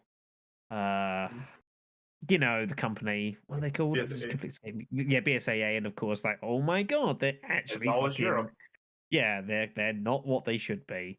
And it just seems if you're gonna go into this whole kind of like going back to that sort of thing as a cleanup, it just seems like the perfect time to kind of like tie up their stories together. Chris goes to do that. And then Jill gets involved somewhere or another, and they both sail off to the sunset, and that's the last we see of them, like in a main role. That's my honest prediction. Realistically, at some point, that actually will need to happen. Not just with Chris. It has to. Will, no, It can't just keep Leon. going in. As much Yeah, as you'd like, because it'd be memey to see like 70-year-old Chris Redfield, Yeah, like with a they crush. age in real time. Resident Evil takes place pretty much in real time, right? So, like, yeah, logically and realistically, they would need to actually have to retire the characters at some point, whether it's from Yeah. the mainline role or they like take a back seat, like supporting role, whatever the case may be. Like at some point, they got to get phased out unless they do a reboot and start from scratch again. Yeah. Yeah, I mean, it's not impossible. I mean, definitely not impossible. But that's my theory for that. And I would not be surprised to see the returns of a couple other characters from the series popping up. Ada definitely sounds like she might make an appearance. I could definitely see that. Very, very possible. Could be a couple other surprise names as well. She's old. Maybe even possibly like a Rebecca cameo getting involved in it, perhaps as well, which then ties That'd be into something. then that kind of then can tie into this Revelations 3 when she plays a much more future sort of prominent role, and then like a bit of a clever tie in there if Capcom are actually intelligent enough of a company to do that, like with some kind of artistic value. So we'll see how that goes. They do have a very bad habit, recent Capcom. Like, don't get me wrong here. Oh. HR, really? Yeah. Yeah. I need to go to bed. The war's over. I need to go home. Anyway, yeah. Recent Capcom has been putting out some really, really solid stuff. Not just with Resident Evil, but also with stuff like Devil May Cry. But at the same time, while it's been very high quality content, it's been very risk averse content as well, hasn't it? They haven't done anything that's really kind of swept people up and surprised them too much. And I mean, I argue that despite it being fantastic, the storyline at points still played it a little bit safe in terms of what they did with Chris compared to the way they were teasing it earlier on. In terms of all the stuff that was potentially being hinted with this being Chris's final journey and etc. etc. And he's as is very a bit tropey that he's had his he's been through so much shit, and then obviously Village was kind of like, it was obviously a complete red herring in the the pre-game footage, but like just like, oh, is he going to be the bad guy? Of course he wasn't. Like, who are you kidding? Of course he's not. He's Chris goddamn Redfield. I mean, you know what? We know that he's not gonna be the bad guy though, but I do generally love the idea of them like, say, well, hold on, this is the protagonist of a previous game or whatever, previous movie. Yeah. No, why is he doing antagonistic things? Like, what's going on? And now he's become the anti-hero. Yeah, I love the mystery behind stuff like that though, because that was actually going to happen before with another Capcom property with Democrat 4 before that show comes out. On a casual level, like, it was totally fine, and I applauded it. It's just like, anyone who has any idea of the series would know that it was obviously a complete bullshit, but it was like, it wasn't terrible. It wasn't like it's something to go against, but it's part of the character arc. He's gone through this kind of dark phase of kind of self-reflection, and now he's resolved that he's going to finish things once and for all, which is the setup for 9. And that means that there has to be a degree of finality to that. And I think if that's the path they go, I think that's the path they have to commit to. And they need to like really give it a full ending. And if you're going to give Chris his full ending, then you have to give it to Jill as well, because that's where it all started. And it just wouldn't feel right to me if one kind of was sewing off to the sunset without the other, which is why I'm 100% sure that you're going to see her in Resident Evil 9. So I do also have to agree with what Brendel said, that at this point they are both getting much older. I did a bit of tallying up in my brain while you guys were talking earlier. Correct me if I'm wrong. Village is set. Is it 2020? Village is set. Yes. Right. So if we do some basic math, Chris is 25 in Resident Evil 1 and Jill is 23. So we add 22 years onto that. That makes them 47 and 45 respectively. You can't keep bringing them back consistently, because they will be factually geriatric if you keep bringing them back too many more times. And I mean, look at that from a viewpoint of the progression of the fan base. A lot of us in this chat right now were young kids when we started playing this game, and the bulk of us are bare minimum 20s. I mean, I'm sure there's some people listening to this video who weren't even born when this series started. Yeah. Technically, I wasn't born. So. I was born during Remake 1 came out. And Resident Evil 4 was on the horizon. And it's not to say that these two characters, like, these are like iconic characters in survival horror, and I would argue probably in gaming in a much more general sort of state. They are instantly recognizable, they have name value, and they've carried the series for a long time, but there's only so much you can do that feasibly before it becomes to start being a bit of a joke.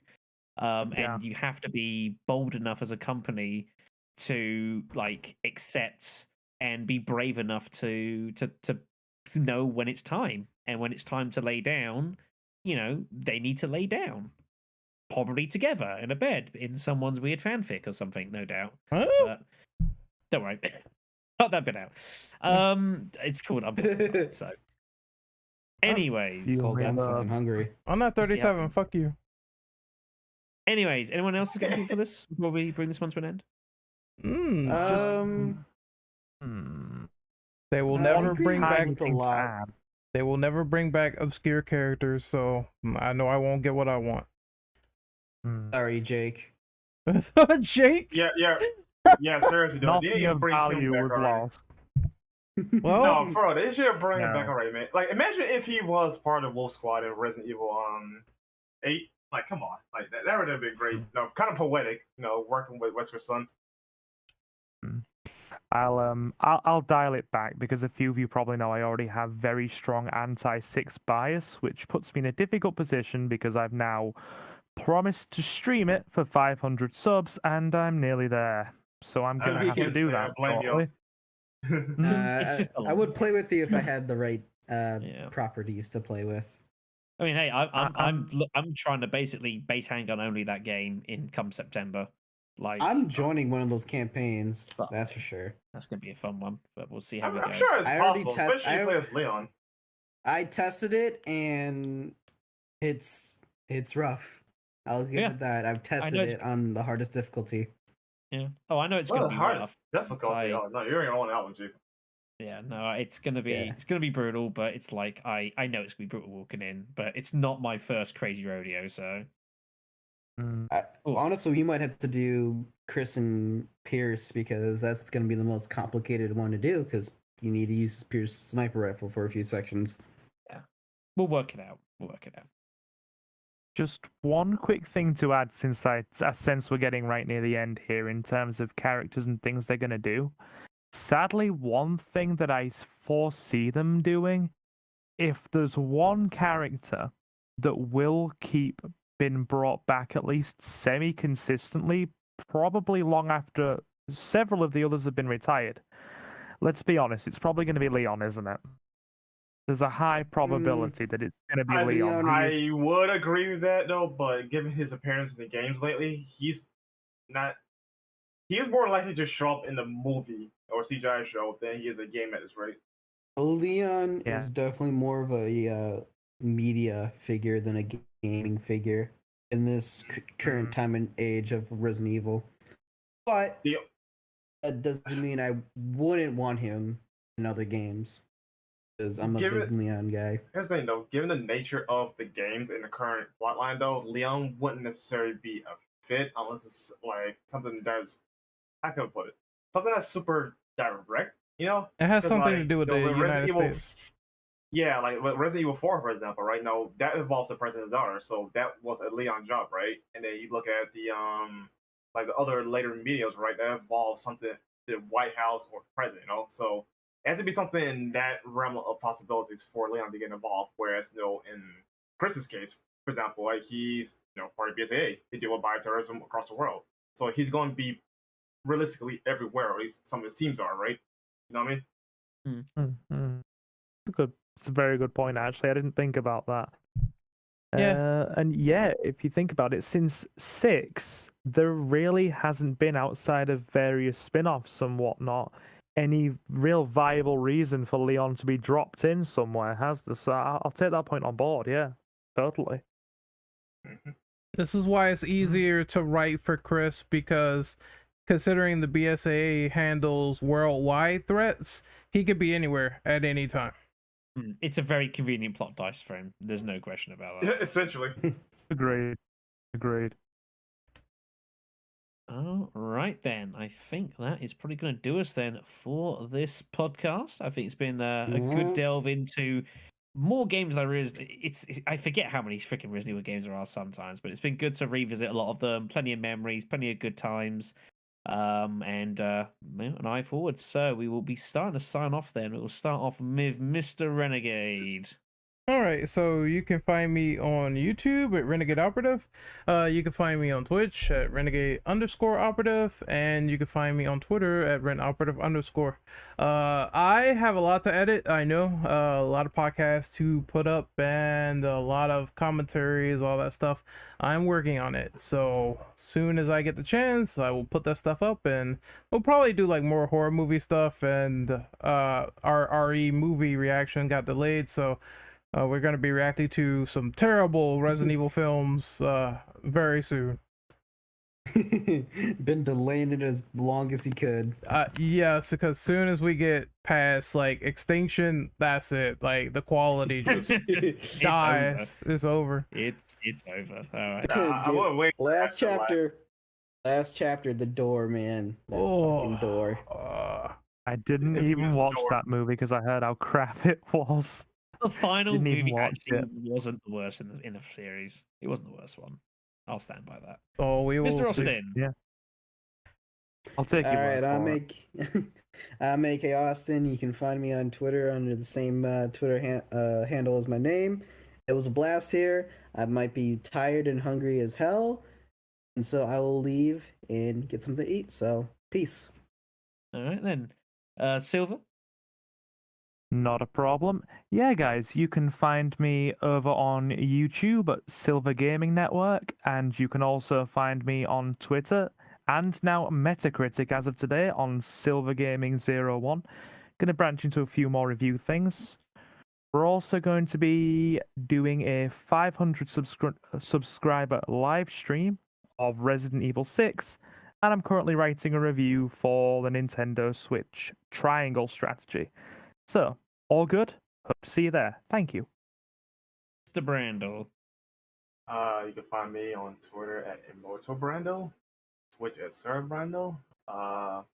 YouTube is still in the works after like a fucking decade, but I'll get there soon, I promise.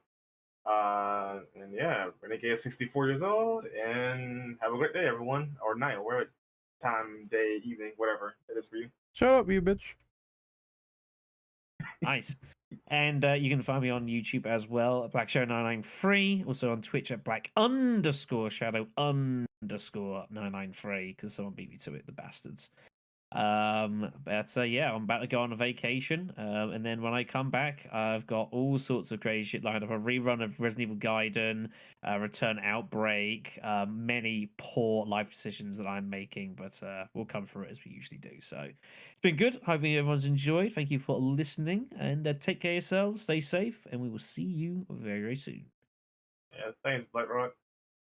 God. Farewell, people. Bye. I love that hunter booty.